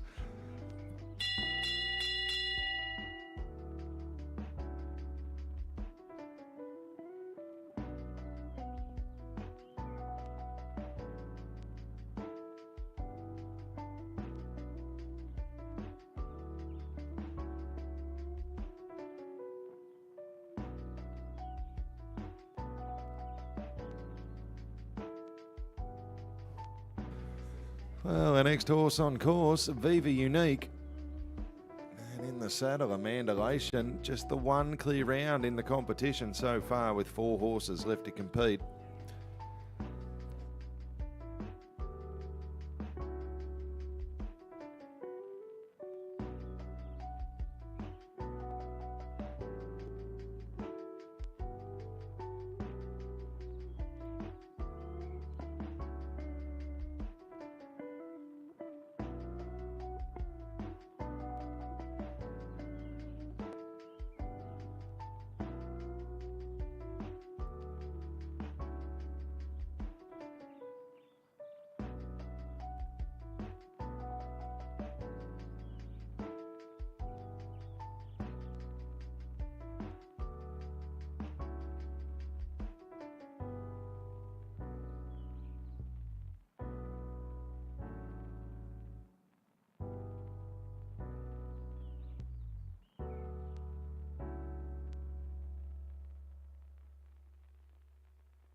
$75.80 the time, clear time, just the one rail down. 4 jumping penalties for Viva Unique and Amanda Lation.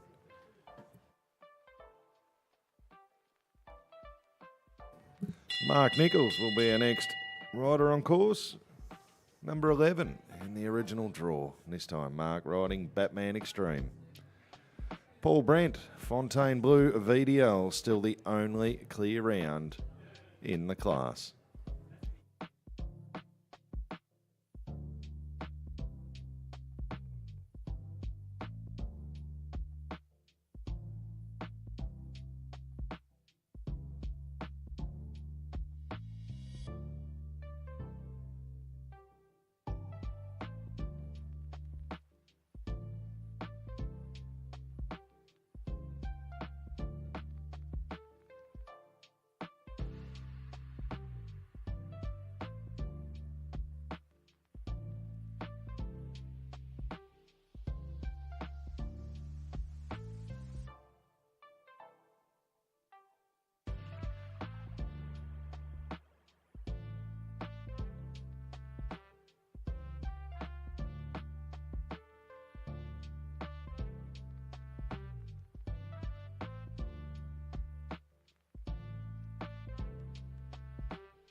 Well, just the one rail down for Mark Nichols and Batman Extreme. 4 jumping penalties, 7 time penalties, a total of 11.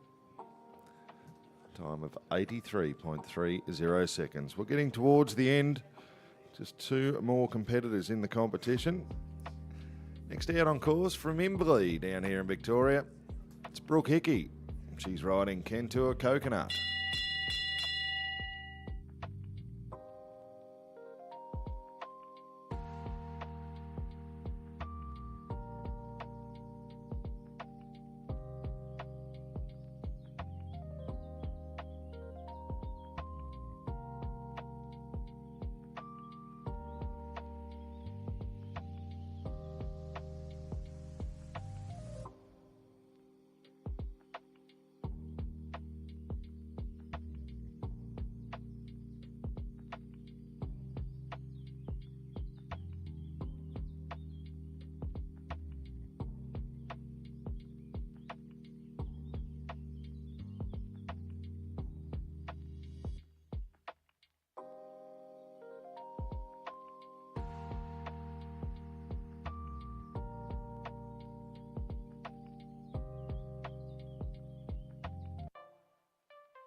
Oh, just the one rail down. Brooke Hickey, Kentua Coconut, 79.20 the time.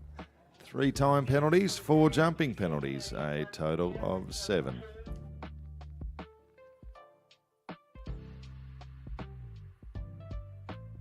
Well, just the one clear round in the competition so far. We have 1 combination left to compete. The top 6, Fontainebleau VDL and Paul Brent. 2nd, Novice GP Brooke Dobbin. 3rd, Amanda Lation. 4th, Ali Lamb.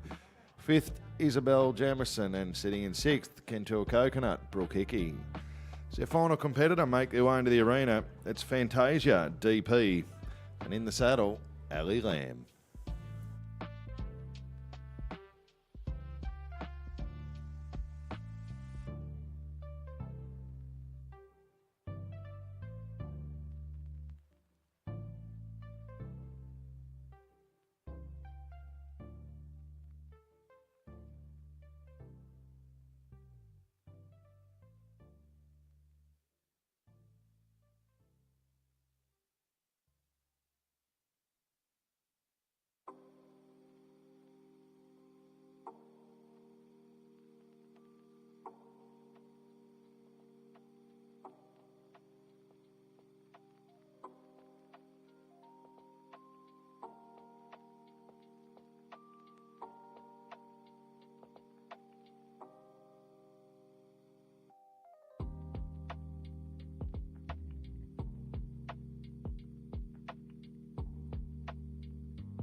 Oh, put your hands together.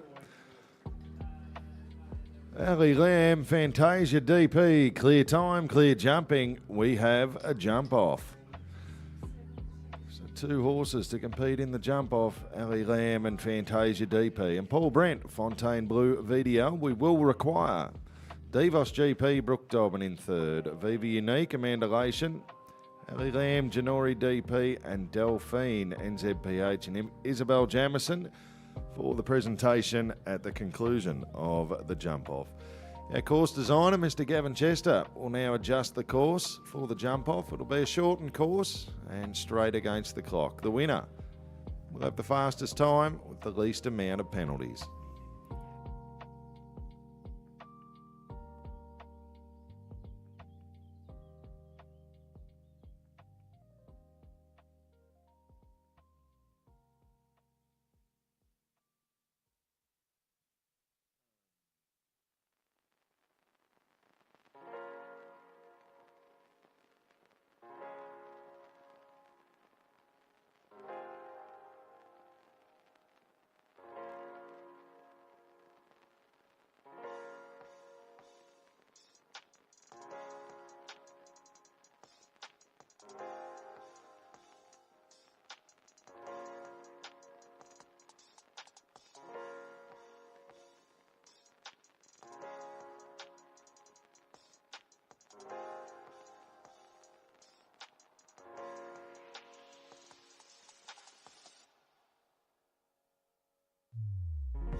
Yeah.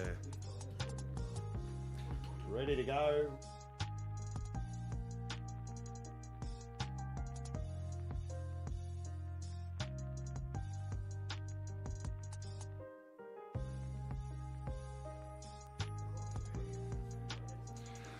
Well, we're ready to get underway with the jump off of the 2024 Colin Kelly Memorial Jumping Contest. We have 2 horses to jump off. The first of those is Fontaine Blue VDL and Paul Brent from Coldstream.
Well, clear jumping, Paul Brand, Fontaine Blue, VDL, 47.18 the time. There's only one person that can change that. He sits atop the leaderboard. Ali Lamb and Fantasia DP can change everything in about 46.5 seconds time. The time to beat, 47.18, Paul Brand in the lead.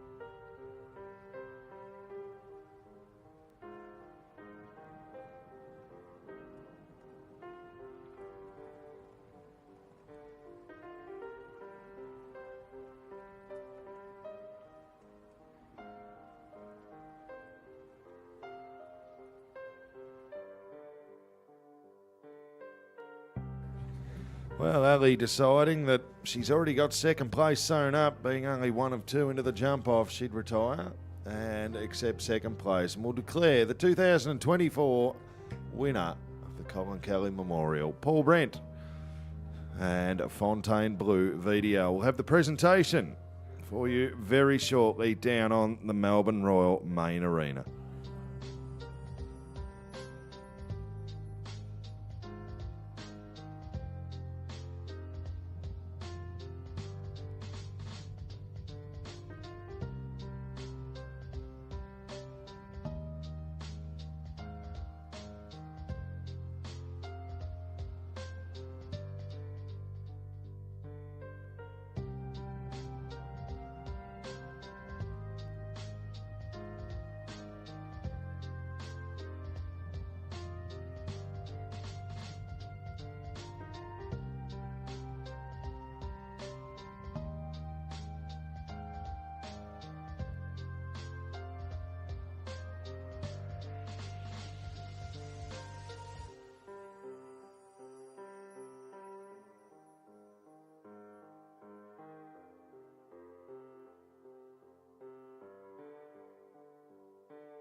Ladies and gentlemen, we're down here on the main arena for the presentation of the Colin Kelly Memorial Jumping Contest. I have a very, very special guest with me, a man I've known since my very first Melbourne Royal here in juniors. I was about 13 years old, and that was a long time ago, and this old bloke, he was bloody old then.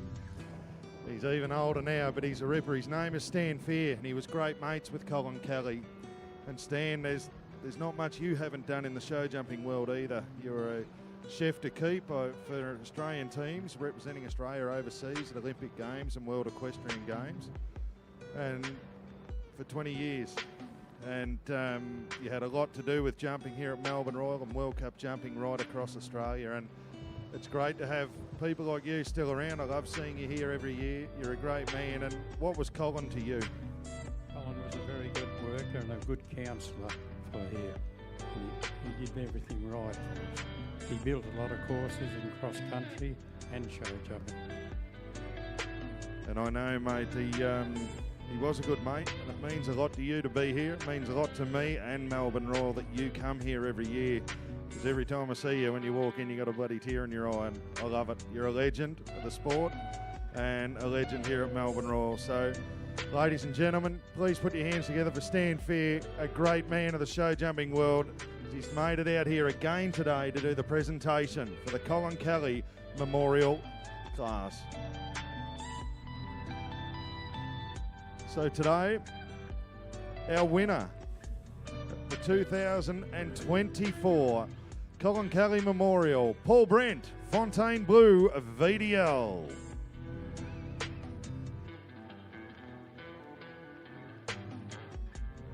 In a second place, Ali Lamb, Fantasia, DP. In a third place, Devos, GP, Brooke Dobbin. In a fourth place, Viva Unique, Amanda Lation. In fifth place, Ali Lamb again, riding Janori, DP. And in sixth place, we had Delphine, NZPH, and Isabel Jamison. We'll just go out and have a little chat with Paul Brent before we send them on a lap of honour. Paul's a good mate of mine and a great man in the show jumping world. Now, Paul, you've had a pretty rough couple of years, mate. You broke your back. You broke your leg very badly. The Fonzie here, your favourite man, he's been missing here in the show jumping arena a bit, and fantastic to have you back and a big win here at Melbourne Royal. It must be so pleasing. Yeah, thanks, Brett.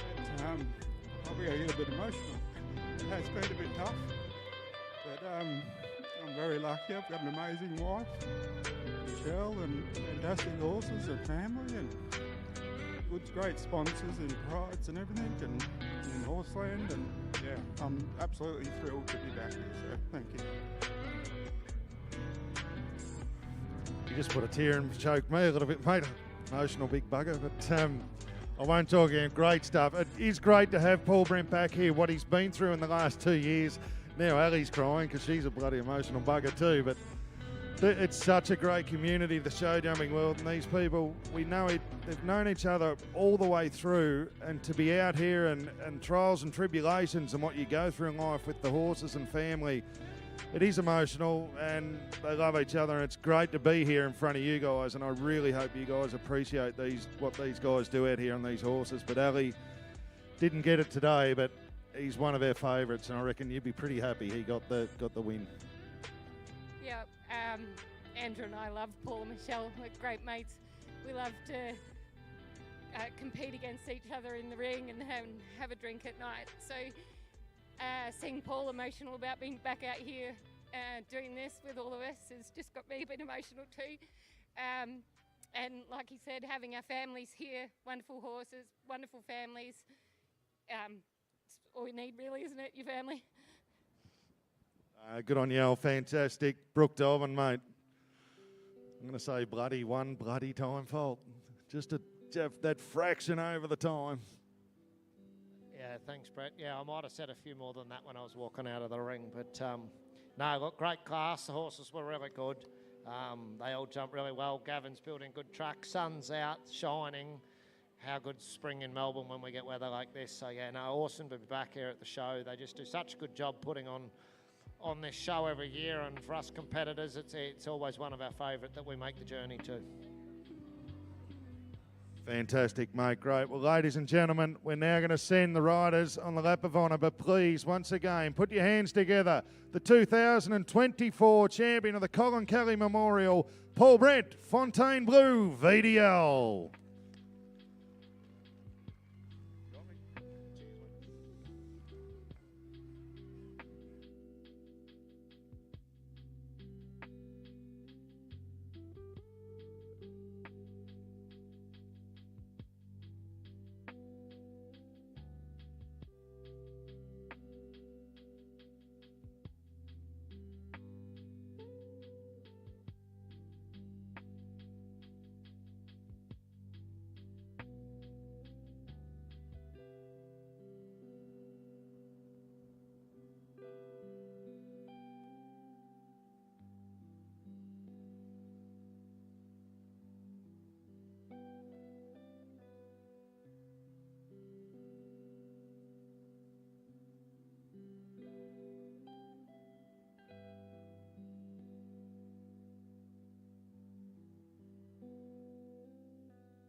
Well, the next event on the program not too far away out here in the Melbourne Royal Main Arena, class number 225, the Group D jumping contest.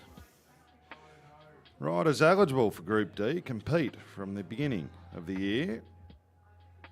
They turn 16. To the end of the year, they turn the age of 21 years. So 16 to 21-year-olds are eligible to compete in Group D. We have 23 competitors.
Well, we have our first horse on course for the Group D jumping contest, class 225. It's an Article 238.2.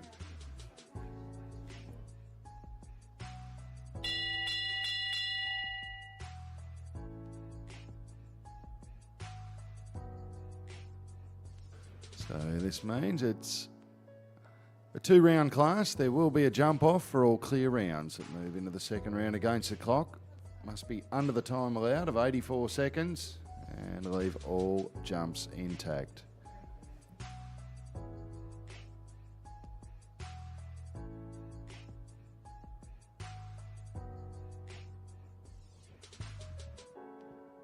The first combination on course, it's KG Queenie. Here's the horse. And Joel Lamb from Denison up in Gippsland. Here's the rider.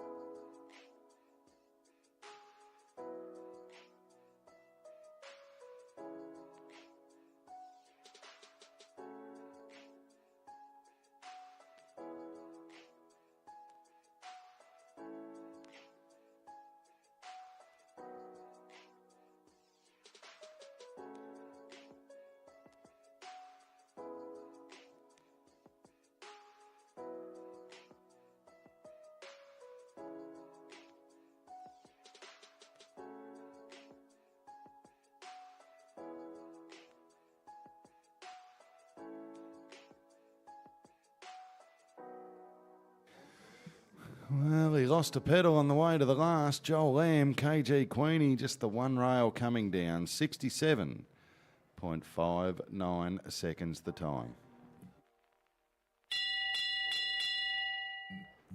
Well, the next combination make their way into the arena. It's Molly Lawrence in the saddle. This time Molly riding Carabel P, Group D.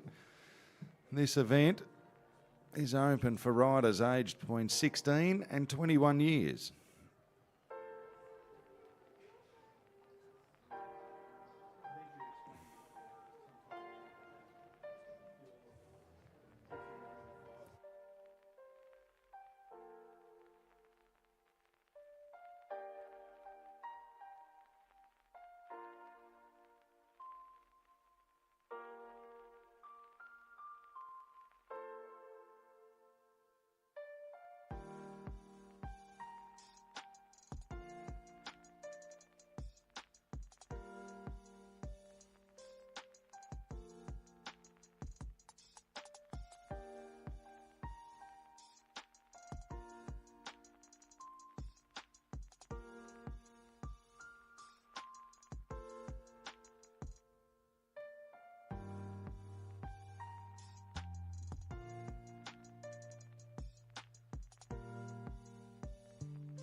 Oh, bad luck. Molly Lawrence, 70.88 the time. Another one, just the one rail down for jumping penalties.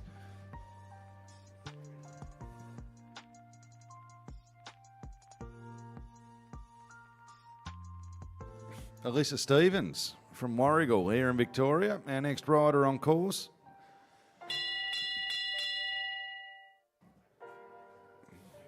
And Alyssa riding Vertigo.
Oh, there it is, our first clear round in the competition. 65.9 won the time. No trouble for the timekeeper, Alyssa Stevens and Vertigo, booking a place in the jump-off.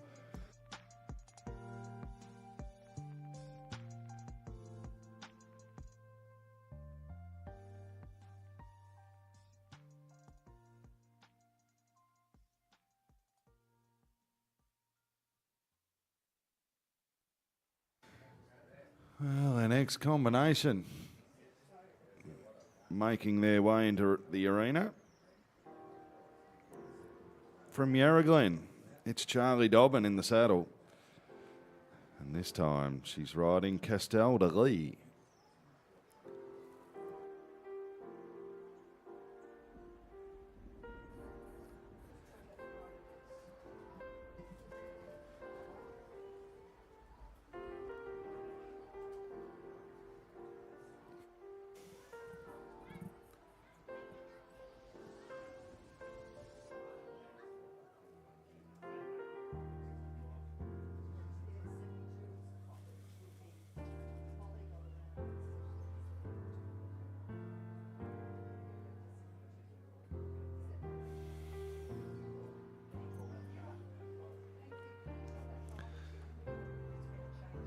Charlie Dobbin, can you hear me?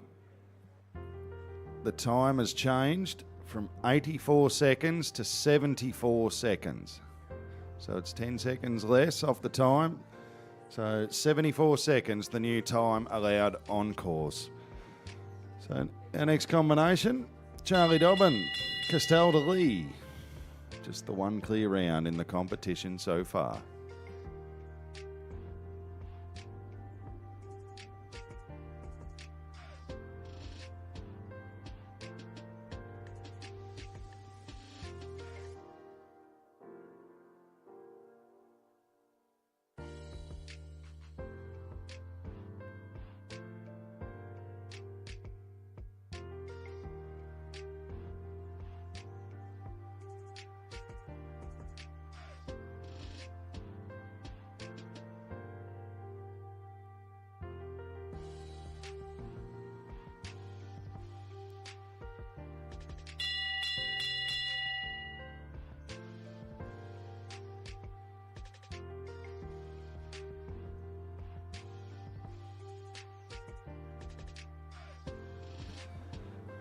Oh, bad luck, Charlie Dobbin and Castel de Lee. It's not liking the look of 4A.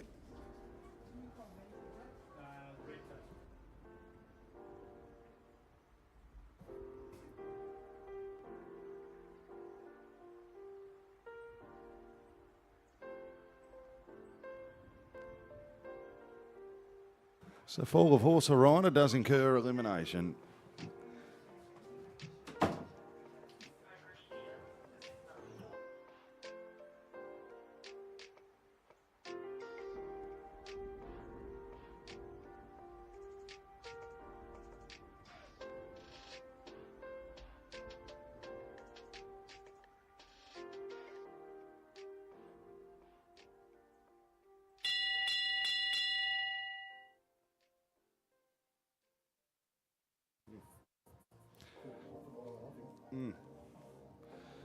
Well, the next combination out on course, Josephine Connors. And this time, Josephine riding Narado, MV, NZ.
Well, we have a jump off. Narado MVNZ at Josephine Connors. Clear jumping, 72.32 the time.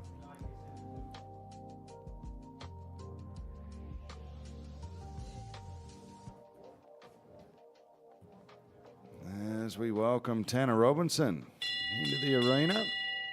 For the first time today, she's riding Cassiana.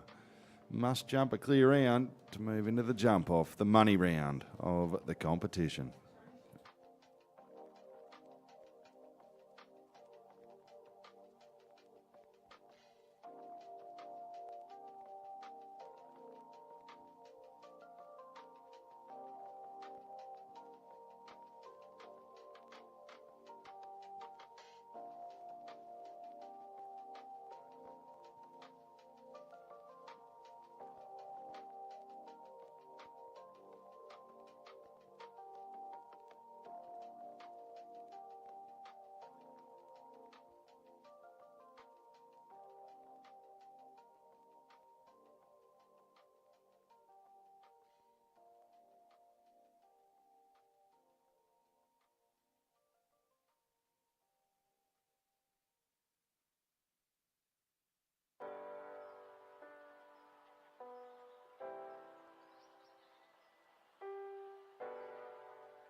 Dan.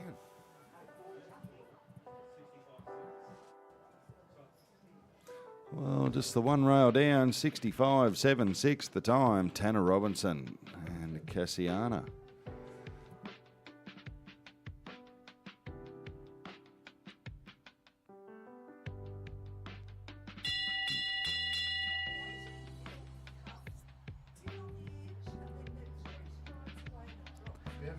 Well, Imogen Lind, our next rider on course. Imogen from South Australia. This time she's riding Like a Viv.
Oh, there it is. Clear round number 3.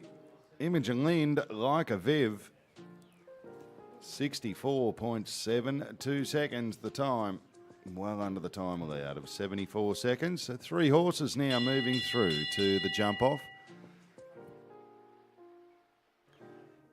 Darcy Prime from Northern Victoria makes his way into the arena. And this time Darcy riding Saddle Up Phoenix.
Well, just the 4 rails down, 16 jumping penalties for Settle Up Phoenix. Darcy Prime, as we welcome the current Australian champion into the arena. It's Jack Barker. This time, Jack riding Talara Kolchek.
Oh, 69.68. The cream rises to the top. Talara Kolchek, Jack Barker. Our 4th clear round in the competition. So 4 horses now moving through to the jump off. Well, Olivia Price makes her way into the arena. And this time, Olivia riding Lafayette MVNZ.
A little out of sorts today. Olivia Price and Lafayette MVNZ, 3 rails down at 12 jumping penalties in a time of 70.88 seconds.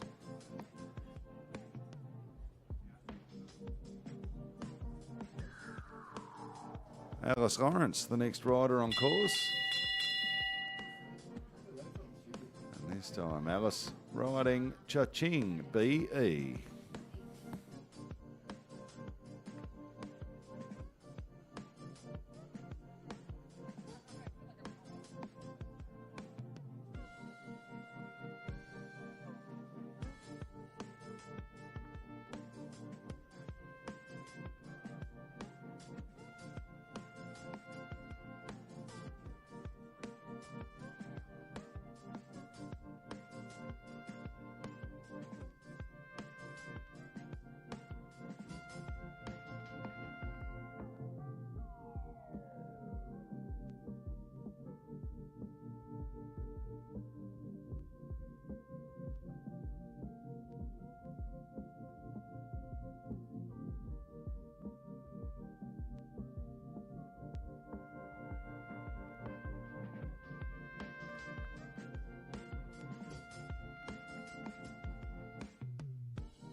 Well, Cha-Ching B.E. and Alice Lawrence. Little disagreement there at 5A. 2 refusals in Kerr's elimination. Joel Lamb makes his way into the arena this time. It's his second ride in the competition. And this time he's riding D'Angela.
Wowee, Bobby. There's a bit of a few hours here in the commentary and judges box, but Joel Lamb clear. D'Angela clear jumping 70.23. It's 5 horses now moving through to the jump off.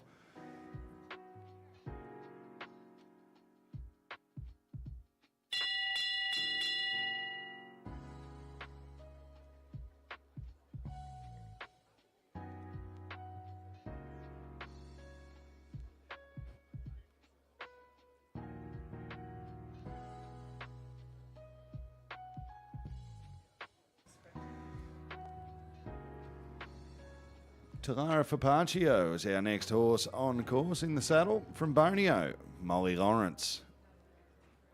5 horses moving through to the jump off.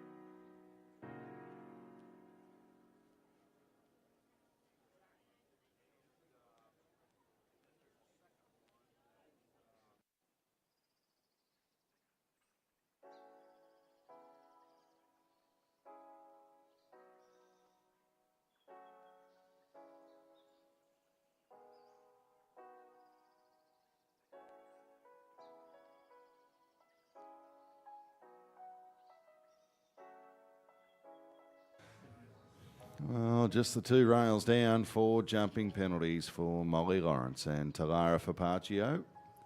Time of 71.75.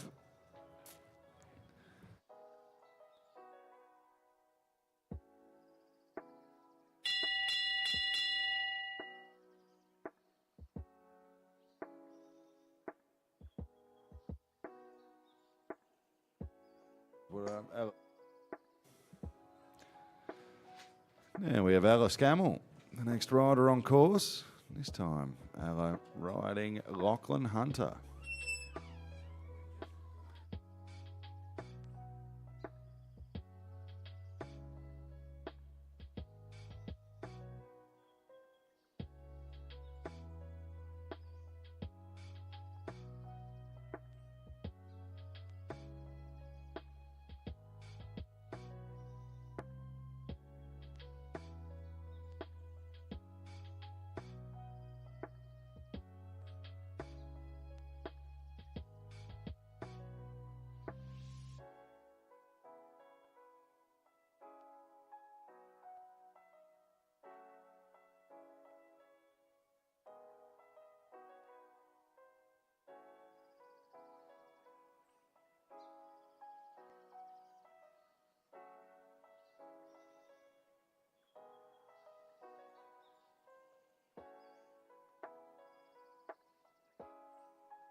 was looking good till they got to the treble combination. Alice Scammell, Lachlan Hunter, just the one rail down, 4 jumping penalties. 67-7-2.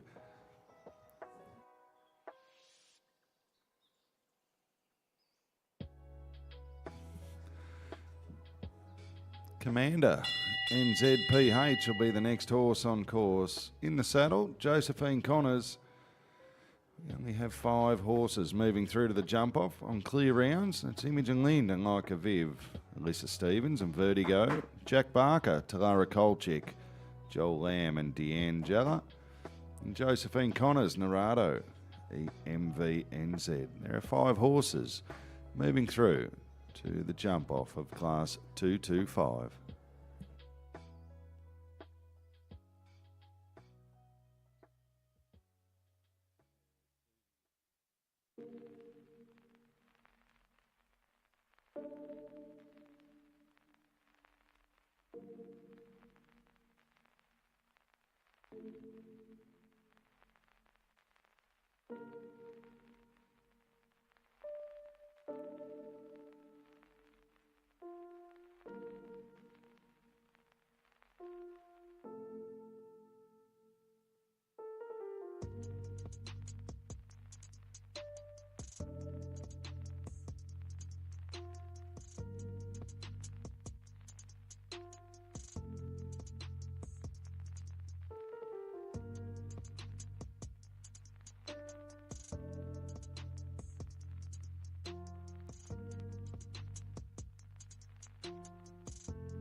Well, just the one rail down for Josephine Connors and Commander in ZPH. 4 jumping penalties, time of 67.01 seconds.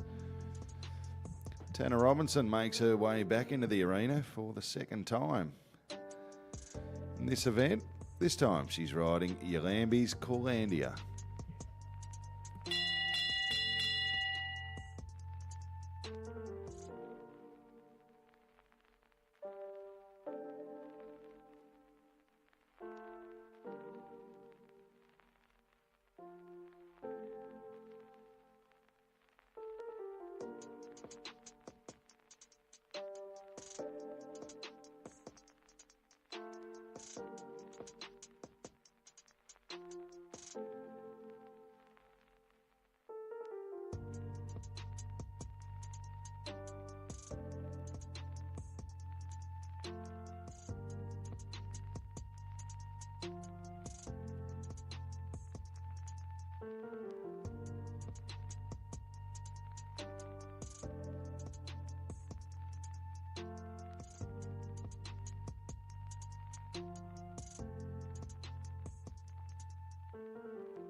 Well, not their day today. Tanner Robinson, Yalambi's Colandia.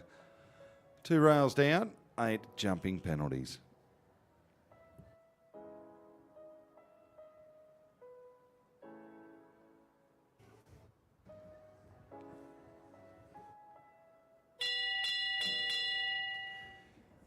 Imogen Lind makes her way back into the arena. She already has 1 horse clear through to the jump off. Hailing from across the border in South Australia, this time she's riding 6-pack.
Well, just the two clear, 2 rails down, 8 jumping penalties for 6-pack. And Imogen Lind still sitting on just the 5 clear rounds in the competition.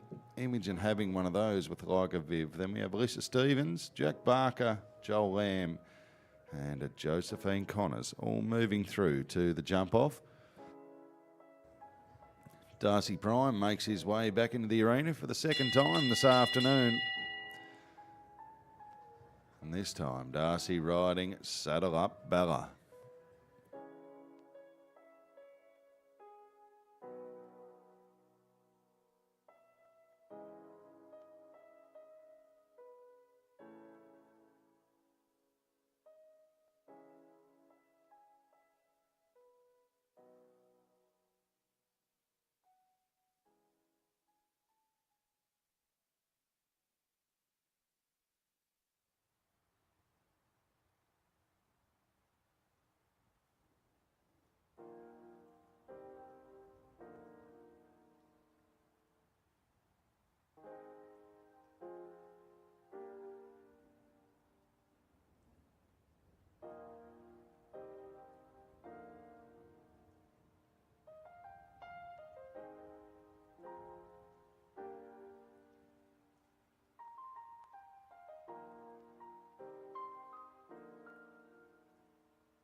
Oh, there it is. It's taken a little while. Clear round number 6.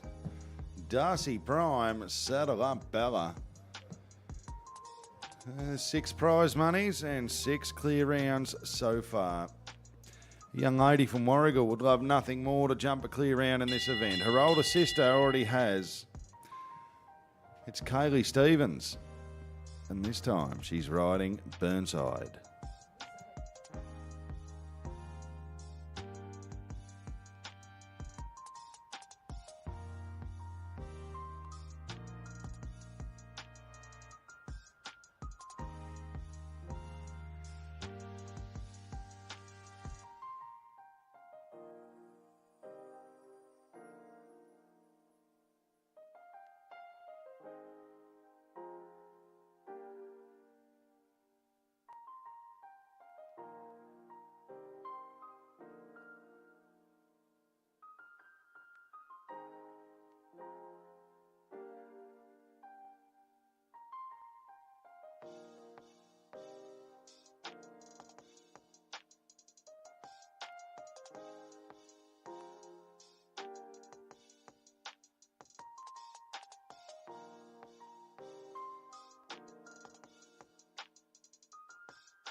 Oh, bad luck there for Kaylee Stevens and Burnside. Just a couple of rails coming down as we welcome into the arena Olivia Price.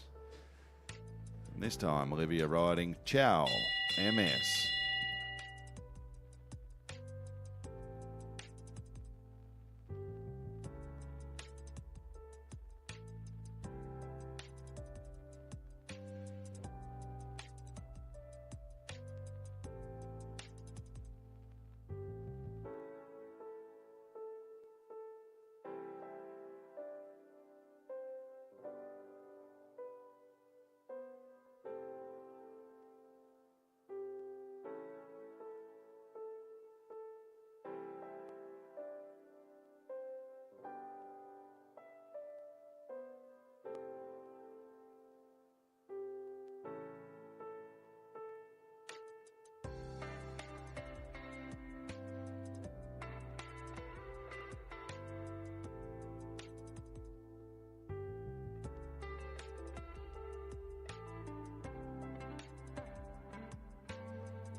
the dad is a Group 1 racehorse trainer, Mick Price and Olivia Price, 68.58. Very quick around the Group D competition, but clear round number 7, Chow MS and Olivia Price.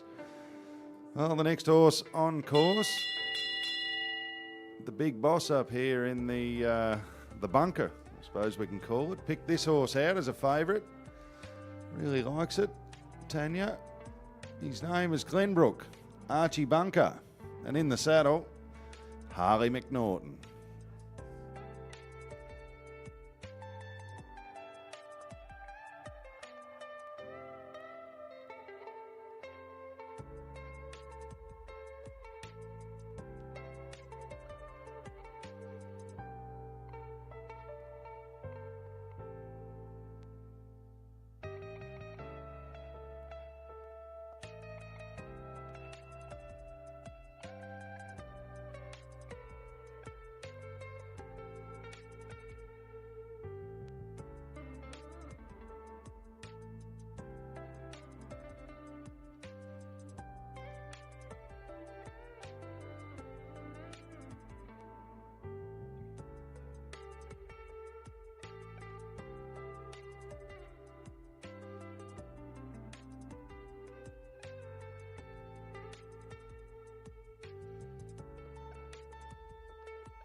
Oh, the toughest thing in show jumping a great round and having that last fence down.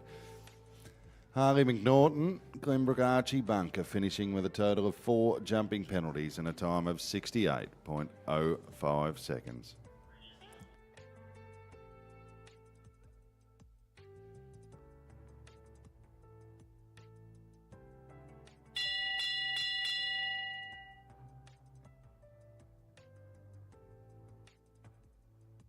Well, our next combination out on course, the current Australian junior champion, it's Jack Barker.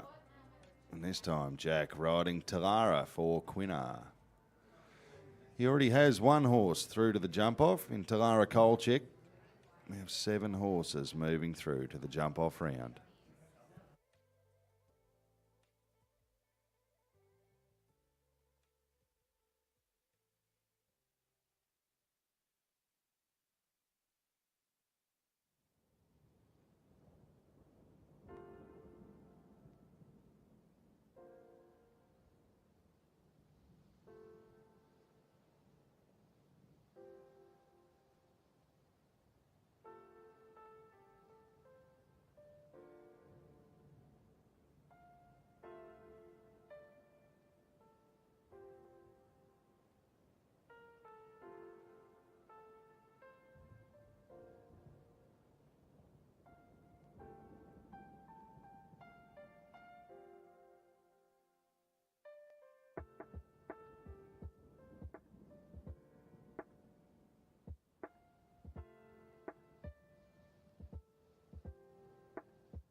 Well, the 2 rails coming down, 67.79 the time for Jack Barker. And Talara for Quinnar.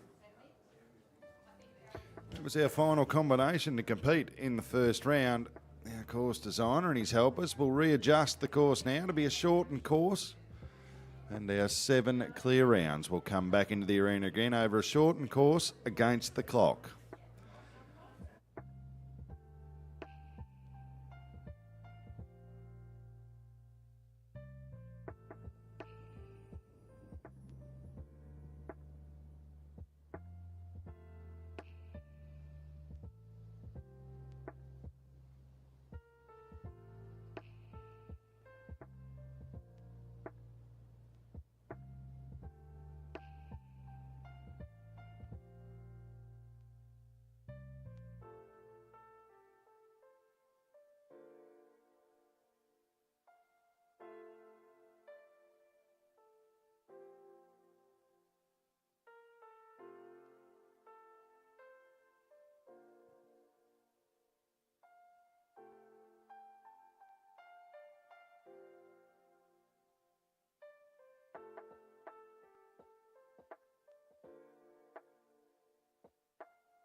Not far away from a start in the jump off of Class 225. The Group D jumping contest for young riders aged 16 to 21 years. We have 7 horses coming through to the jump off out of the original starting field of 23.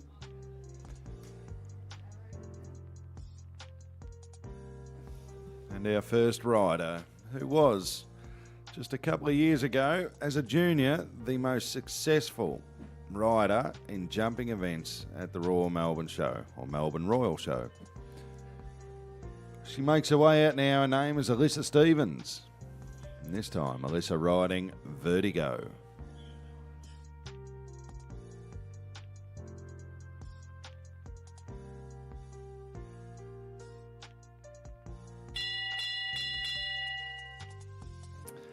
So if you look at the big screen, you'll notice the time is counting down from 45 seconds. When the judge rings the bell, the rider has 45 seconds to make their way through the start flags before their time will start. They start before that. Once they break the beam on the electronic timing, it flicks automatically over and starts counting up on their time.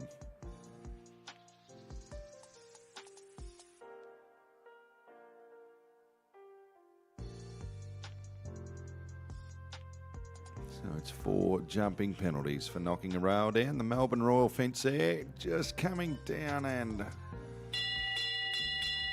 little miscommunication coming into 4A. And because it is 4A and B, 4A must be put back up, and you must attempt both sections or both parts of that double again. It's classed as 1 fence but 2 efforts.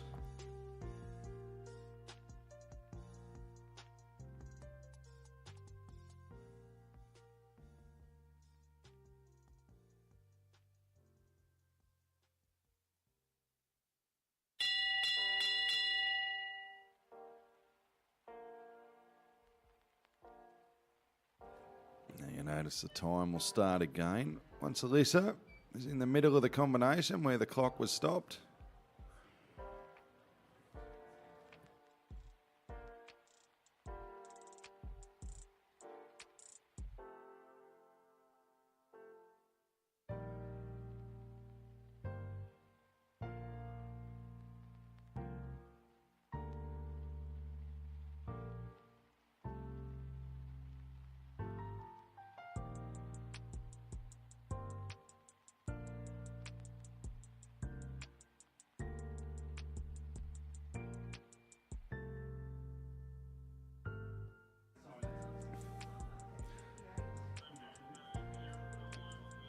.58, 22 and 12 jumping penalties for Alyssa Stevens and Vertigo.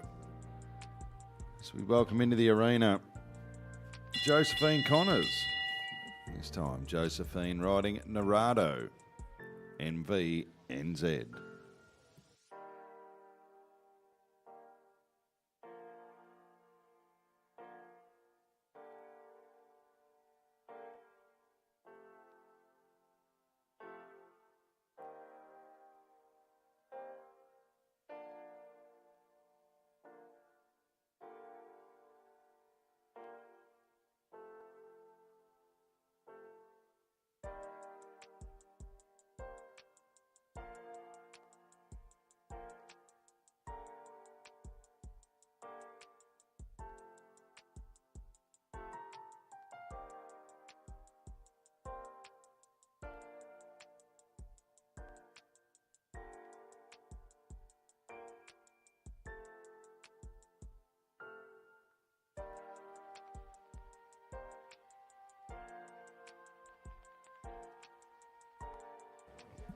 Well, just the one rail down the very last fence. Fairly quick time, 46.52 the time.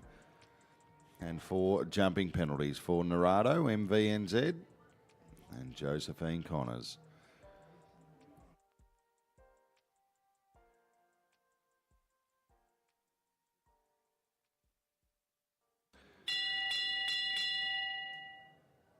Like a Viv, the next horse on course, in the saddle from South Australia, Imogen Lind. Imogen just having the first fence down in the jump off.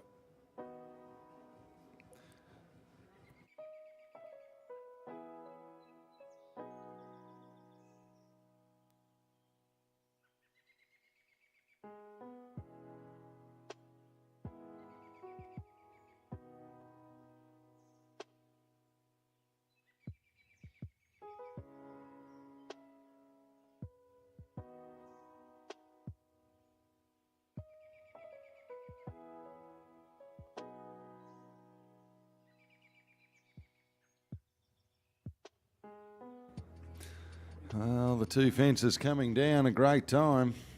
44.79, but 8 jumping penalties. We'll put Imogen down the list a little by the end of the class. So we welcome into the arena the current Australian junior champion. His name is Jack Barker. The horse, Talara Kolchik. A clear round will put him atop the leaderboard.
(43.81) clear jumping, new leader in the competition, and that's why he's Australian champion, Jack Barker, Talara Kolchik. 43.81.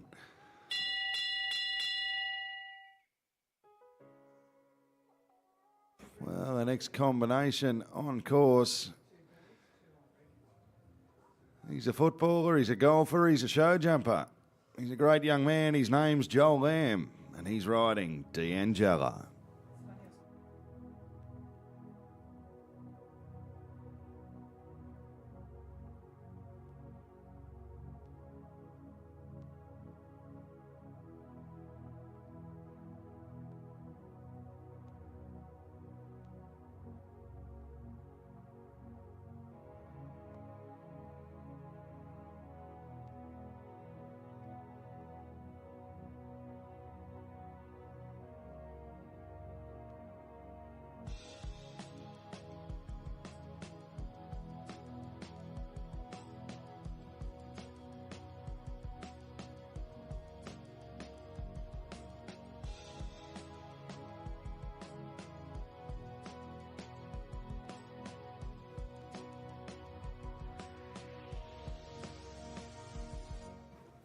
Well, it's a clear round, 46.03 the time. The time to beat was 43.81, and good enough to move Joel Lamb into second place at this stage of the competition.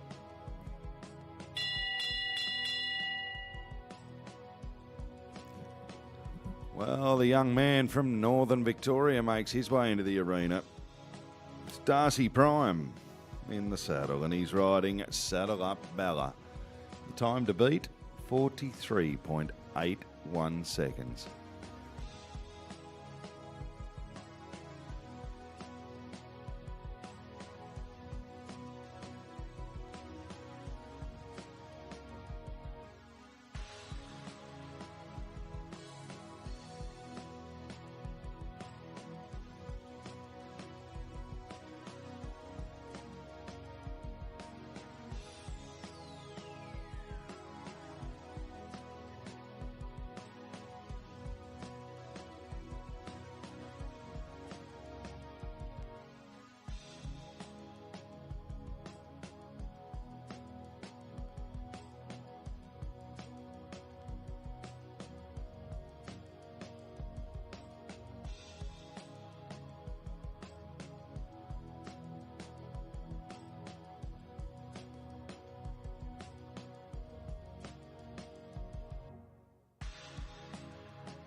Well, Darcy Prime, 48.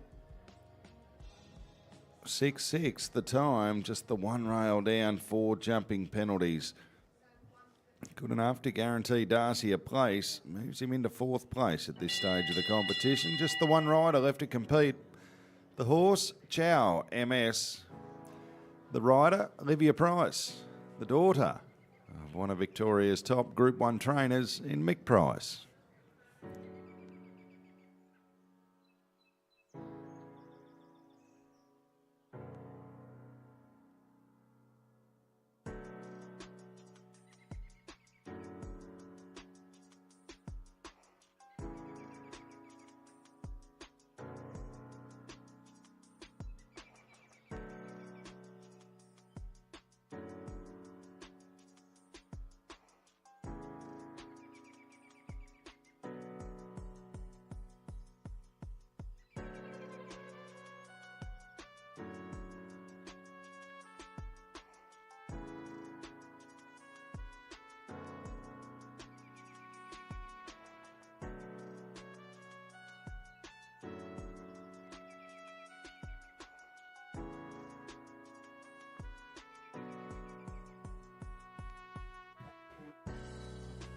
$44.74 the time. Just the one rail down at the jukebox. Fence 8. 4 jumping penalties for Olivia Price and Chow MS. Good enough to put them into 3rd place. So the official results: Talara Kolchik, Jack Barker in 1st, D'Angela, Joel Lamb 2nd, Chow MS and Olivia Price in 3rd, Narado, MV, NZ, Josephine Connors in 4th, Saddle Up Bella, Darcy Prime in 5th, and Like a Viv, Imogen Lind are in 6th place.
Okay, so we're about to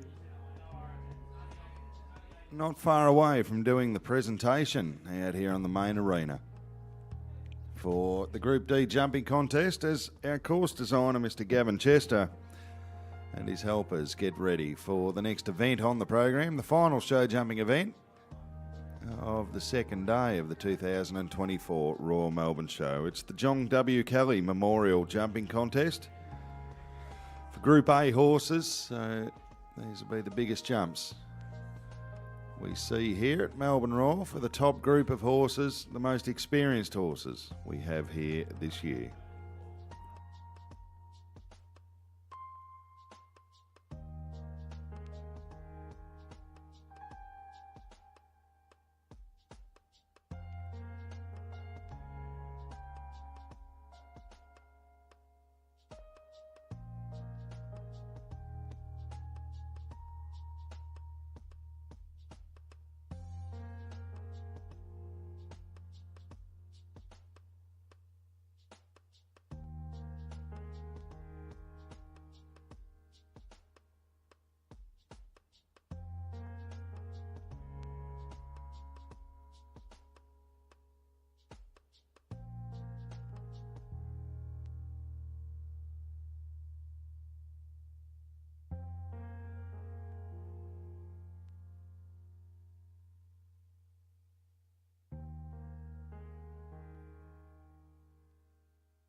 Well, ladies and gentlemen, put your hands together for the winner and the place getters of Class 225, the Group D jumping contest. First place, Jack Barker, Talara Kolchek. And second, Joel Lamb, D'Angela. Olivia Price, Chow MS in third. Fourth, Narado, MVNZ, Josephine Connors. In fifth, Saddle Up Bella, Darcy Prime. And in sixth place, Like a Viv, Imogen Lind. Please put your hands together for these 6 horses and riders.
computers now have primary control of critical vehicle functions.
Well, we're not too far away from a start in the next competition out here in the Melbourne Royal main arena.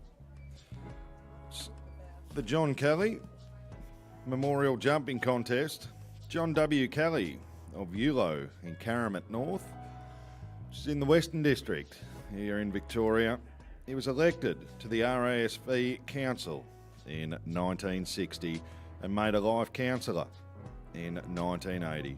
He served on the Horse and Arena Committee until his death. John competed on Brigalow in the eventing team at the 1964 Olympic Games in Tokyo and was reserve for the 1960 Olympics in Rome.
We're just waiting for our first horse to come out, but if you cast your eye across to the northern side of the arena, you'll see these top horses.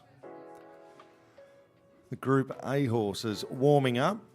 They're just like any athlete, footballers, sprinters, netballers, all have to do a warm-up. They can't just come out and jump big fences straight away, so they jump a little cross rail, a few smaller fences and build them up until they're jumping the height of what's in the arena. So it's called a warm-up arena, or a practice arena, not scored, but must be marshalled by an Equestrian Australia official.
Well, we've got our first horse out on course in the 2024 edition of the John W. Kelly Memorial Show Jumping Contest.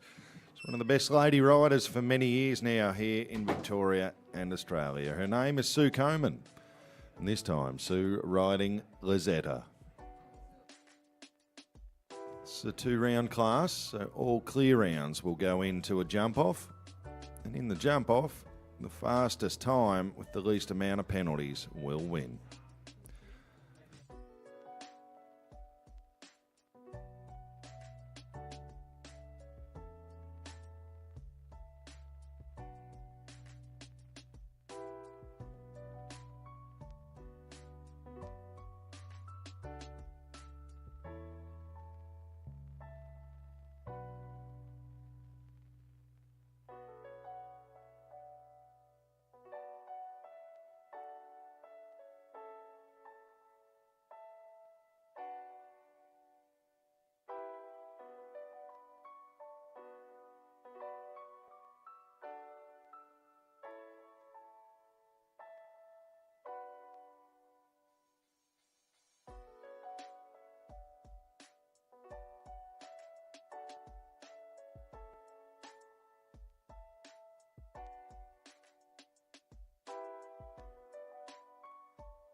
Seven, 6, 1, 1 the time. 2 rails down, 8 jumping penalties. The current time allowed on course, 71 seconds. So 6 time penalties and 8 jumping penalties for Lizetta and Sue Coman. Eagle Rock is the next horse on course.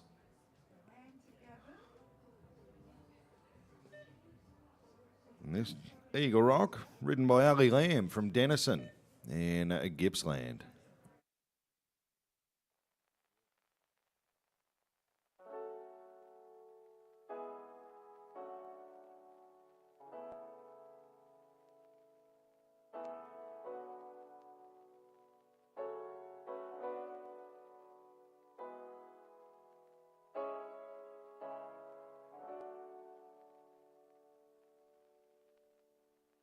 So we've just got one of our assistant course designers checking fence number 7. As it was touched, it sits on flat cups. All planks sit on flat cups to make it fair for everyone. If it's sitting right on the edge, an Eagle Rock and Ali touch it, it may fall off and be unfair. So we just make sure the rail is centred. So Ali Lamb, Eagle Rock, our next combination to compete. in the John Kelly Memorial Jumping Contest.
Well, over the last, through the finish, breaks the beam.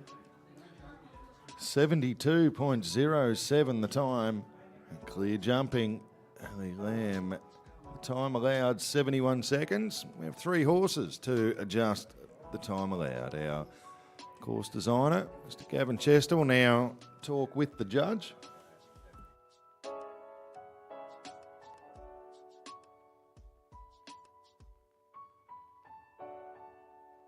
So our next combination make their way into the arena. It's Russell Johnson. He represented Australia at the Atlanta Olympics back in 1996.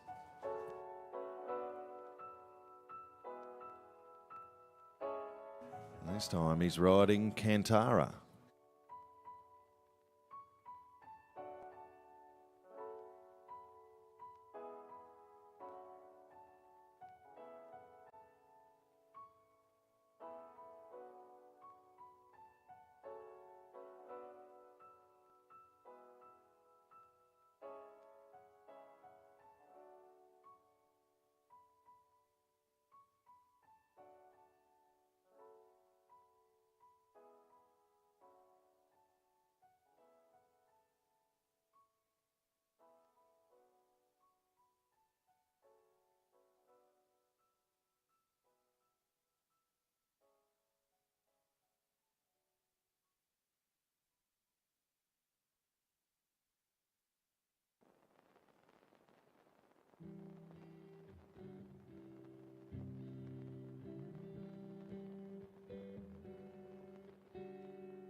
Russell deciding things just not quite right with Kantara today.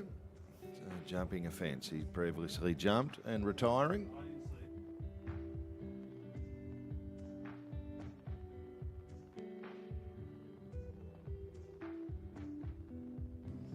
As we welcome our next combination into the arena.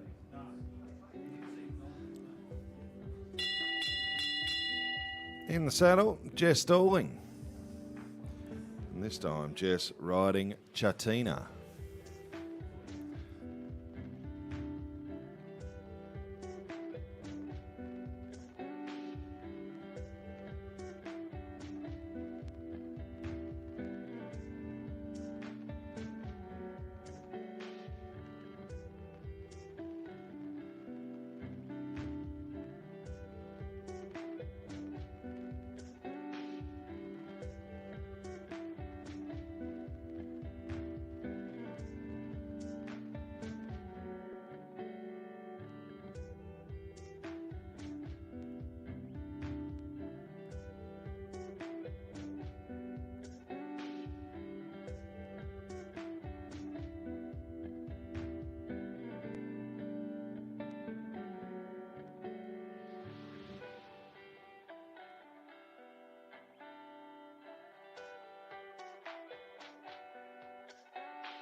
Well, unlucky Jess Stalling. Just the one rail down the very, very last fence. 4 jumping penalties.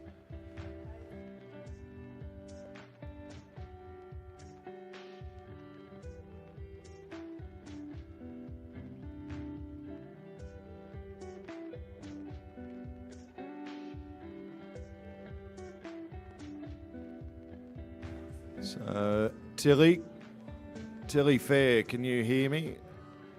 The new time allowed has been extended out to 74 seconds from 71. So that means Eagle Rock and Ellie Lamb are clear, and Jess Stalling sitting on just the 4 jumping penalties with times of 72.07 and 72.86 respectively. Tilly Fair is our next rider on course. She's riding Oaks Constantino. This combination ran 3rd in the major Grand Prix just a few weeks ago at Adelaide Royal.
Oh, clear jumping. Unfortunately, 77.37 the time. 4 time penalties for Oaks Constantino and Tilly Fair.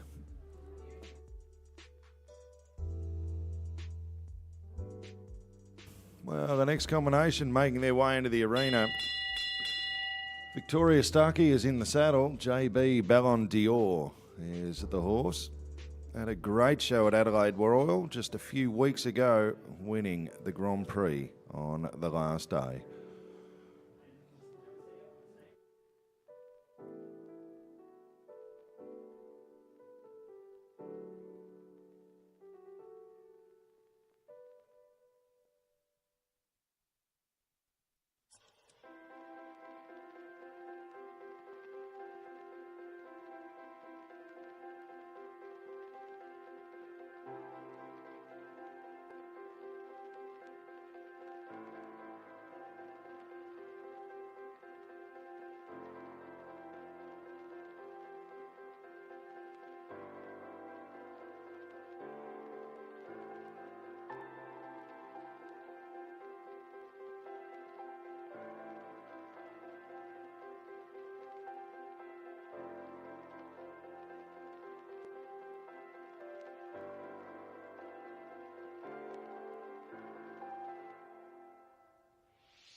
75.52 the time, just the one rail down, a late rail in the combination. So 4 jumping penalties, time allowed 74, 2 time penalties, a total of 6. Well, their final combination makes their way into the arena here in the John Kelly Memorial Jumping Contest. It's Belhaven Coringa. And in the saddle, Michaela Hogg, just the one clear round in the competition so far. That's Ali Lamb and Eagle Rock.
Oh, bad luck. Michaela Hogg, Belhaven Coringa. Just the one rail down, one time penalty, a total of 5.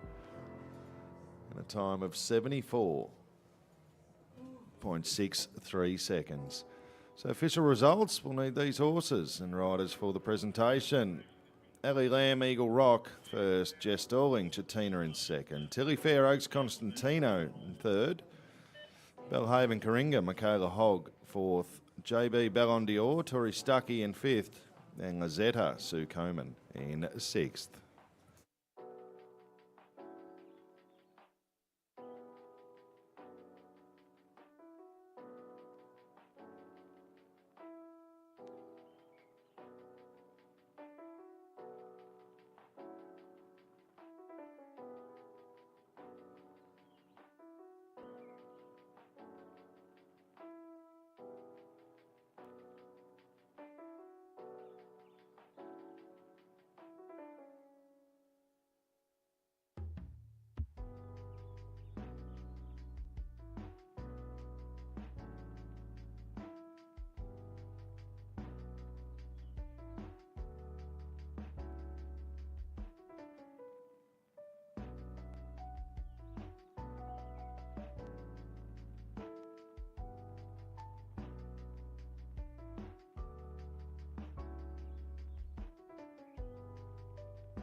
Okay, ladies and gentlemen, welcome back to the main arena here at the Royal Melbourne Show. We're here to do the presentation of the John Kelly Memorial.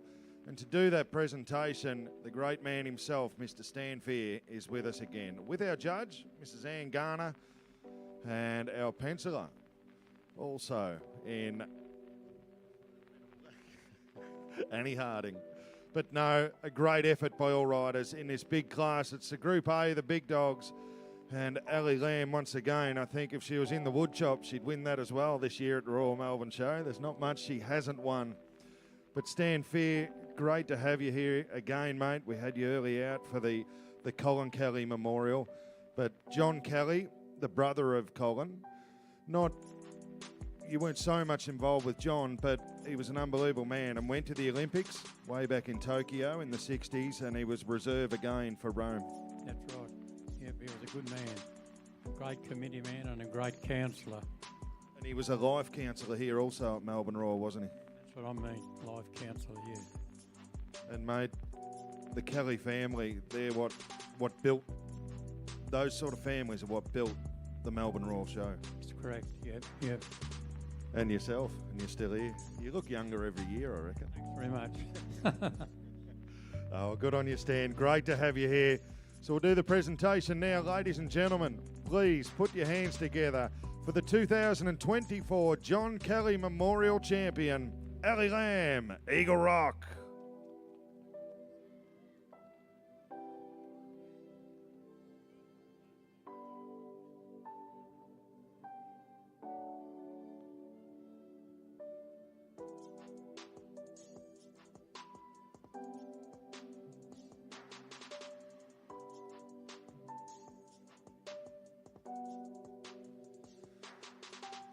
In second place, Chatina, Jess Stalling.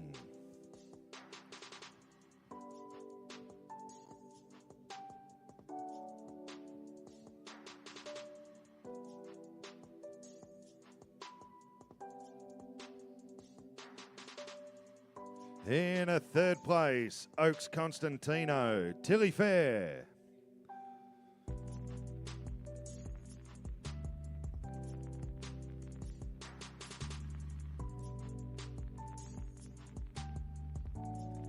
In fourth place, Belhaven Coringa, Michaela Hogg.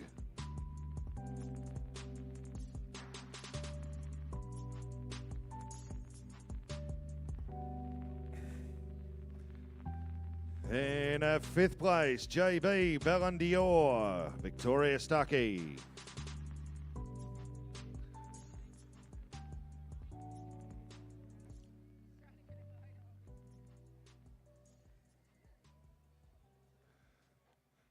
Well, Ali, like I said before, if there was a wood chop and you ended it, I think you'd win it too. You've pretty much won everything on the program so far at the show.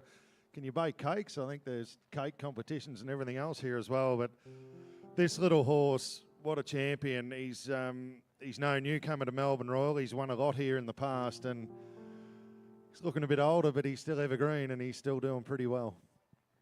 Thanks, Brett. Yeah, he's a horse of a lifetime, really. He's been a fabulous horse for me. I still love riding him. Obviously, I start him a little less these days. And, yeah, he's just a wonderful horse to have in our family. My parents are up here watching as well. And Joel's been helping me out in the warm-up, and we've got a good group here. So I'm glad I can get a few wins on the board for him.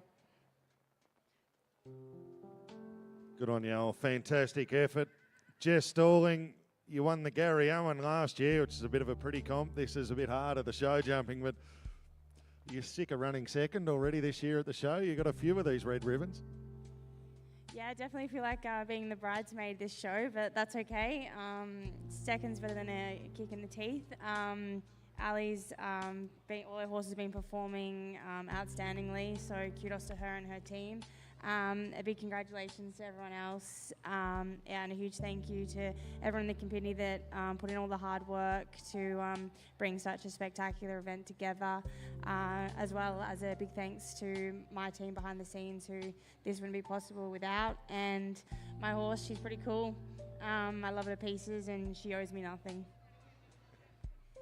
Good work, Jess. Great to see a quick one with this young lady back here, Tilly Fair. You jumped the whole track clear. 4 time penalties. Is that your fault or the coach? No, definitely my fault. Next time I'll be a bit quicker. I'd just like to say massive thank you to Brooke. She's amazing, and I wouldn't be here without her. And thank you so much to the committee. And yeah, it's been a great show. Good on you, Till. Great effort. Well, there you go, ladies and gentlemen. Please put your hands together as we send these riders on a lap of honour. The 2024 champion of the John Kelly Memorial, Ali Lamb, Eagle Rock.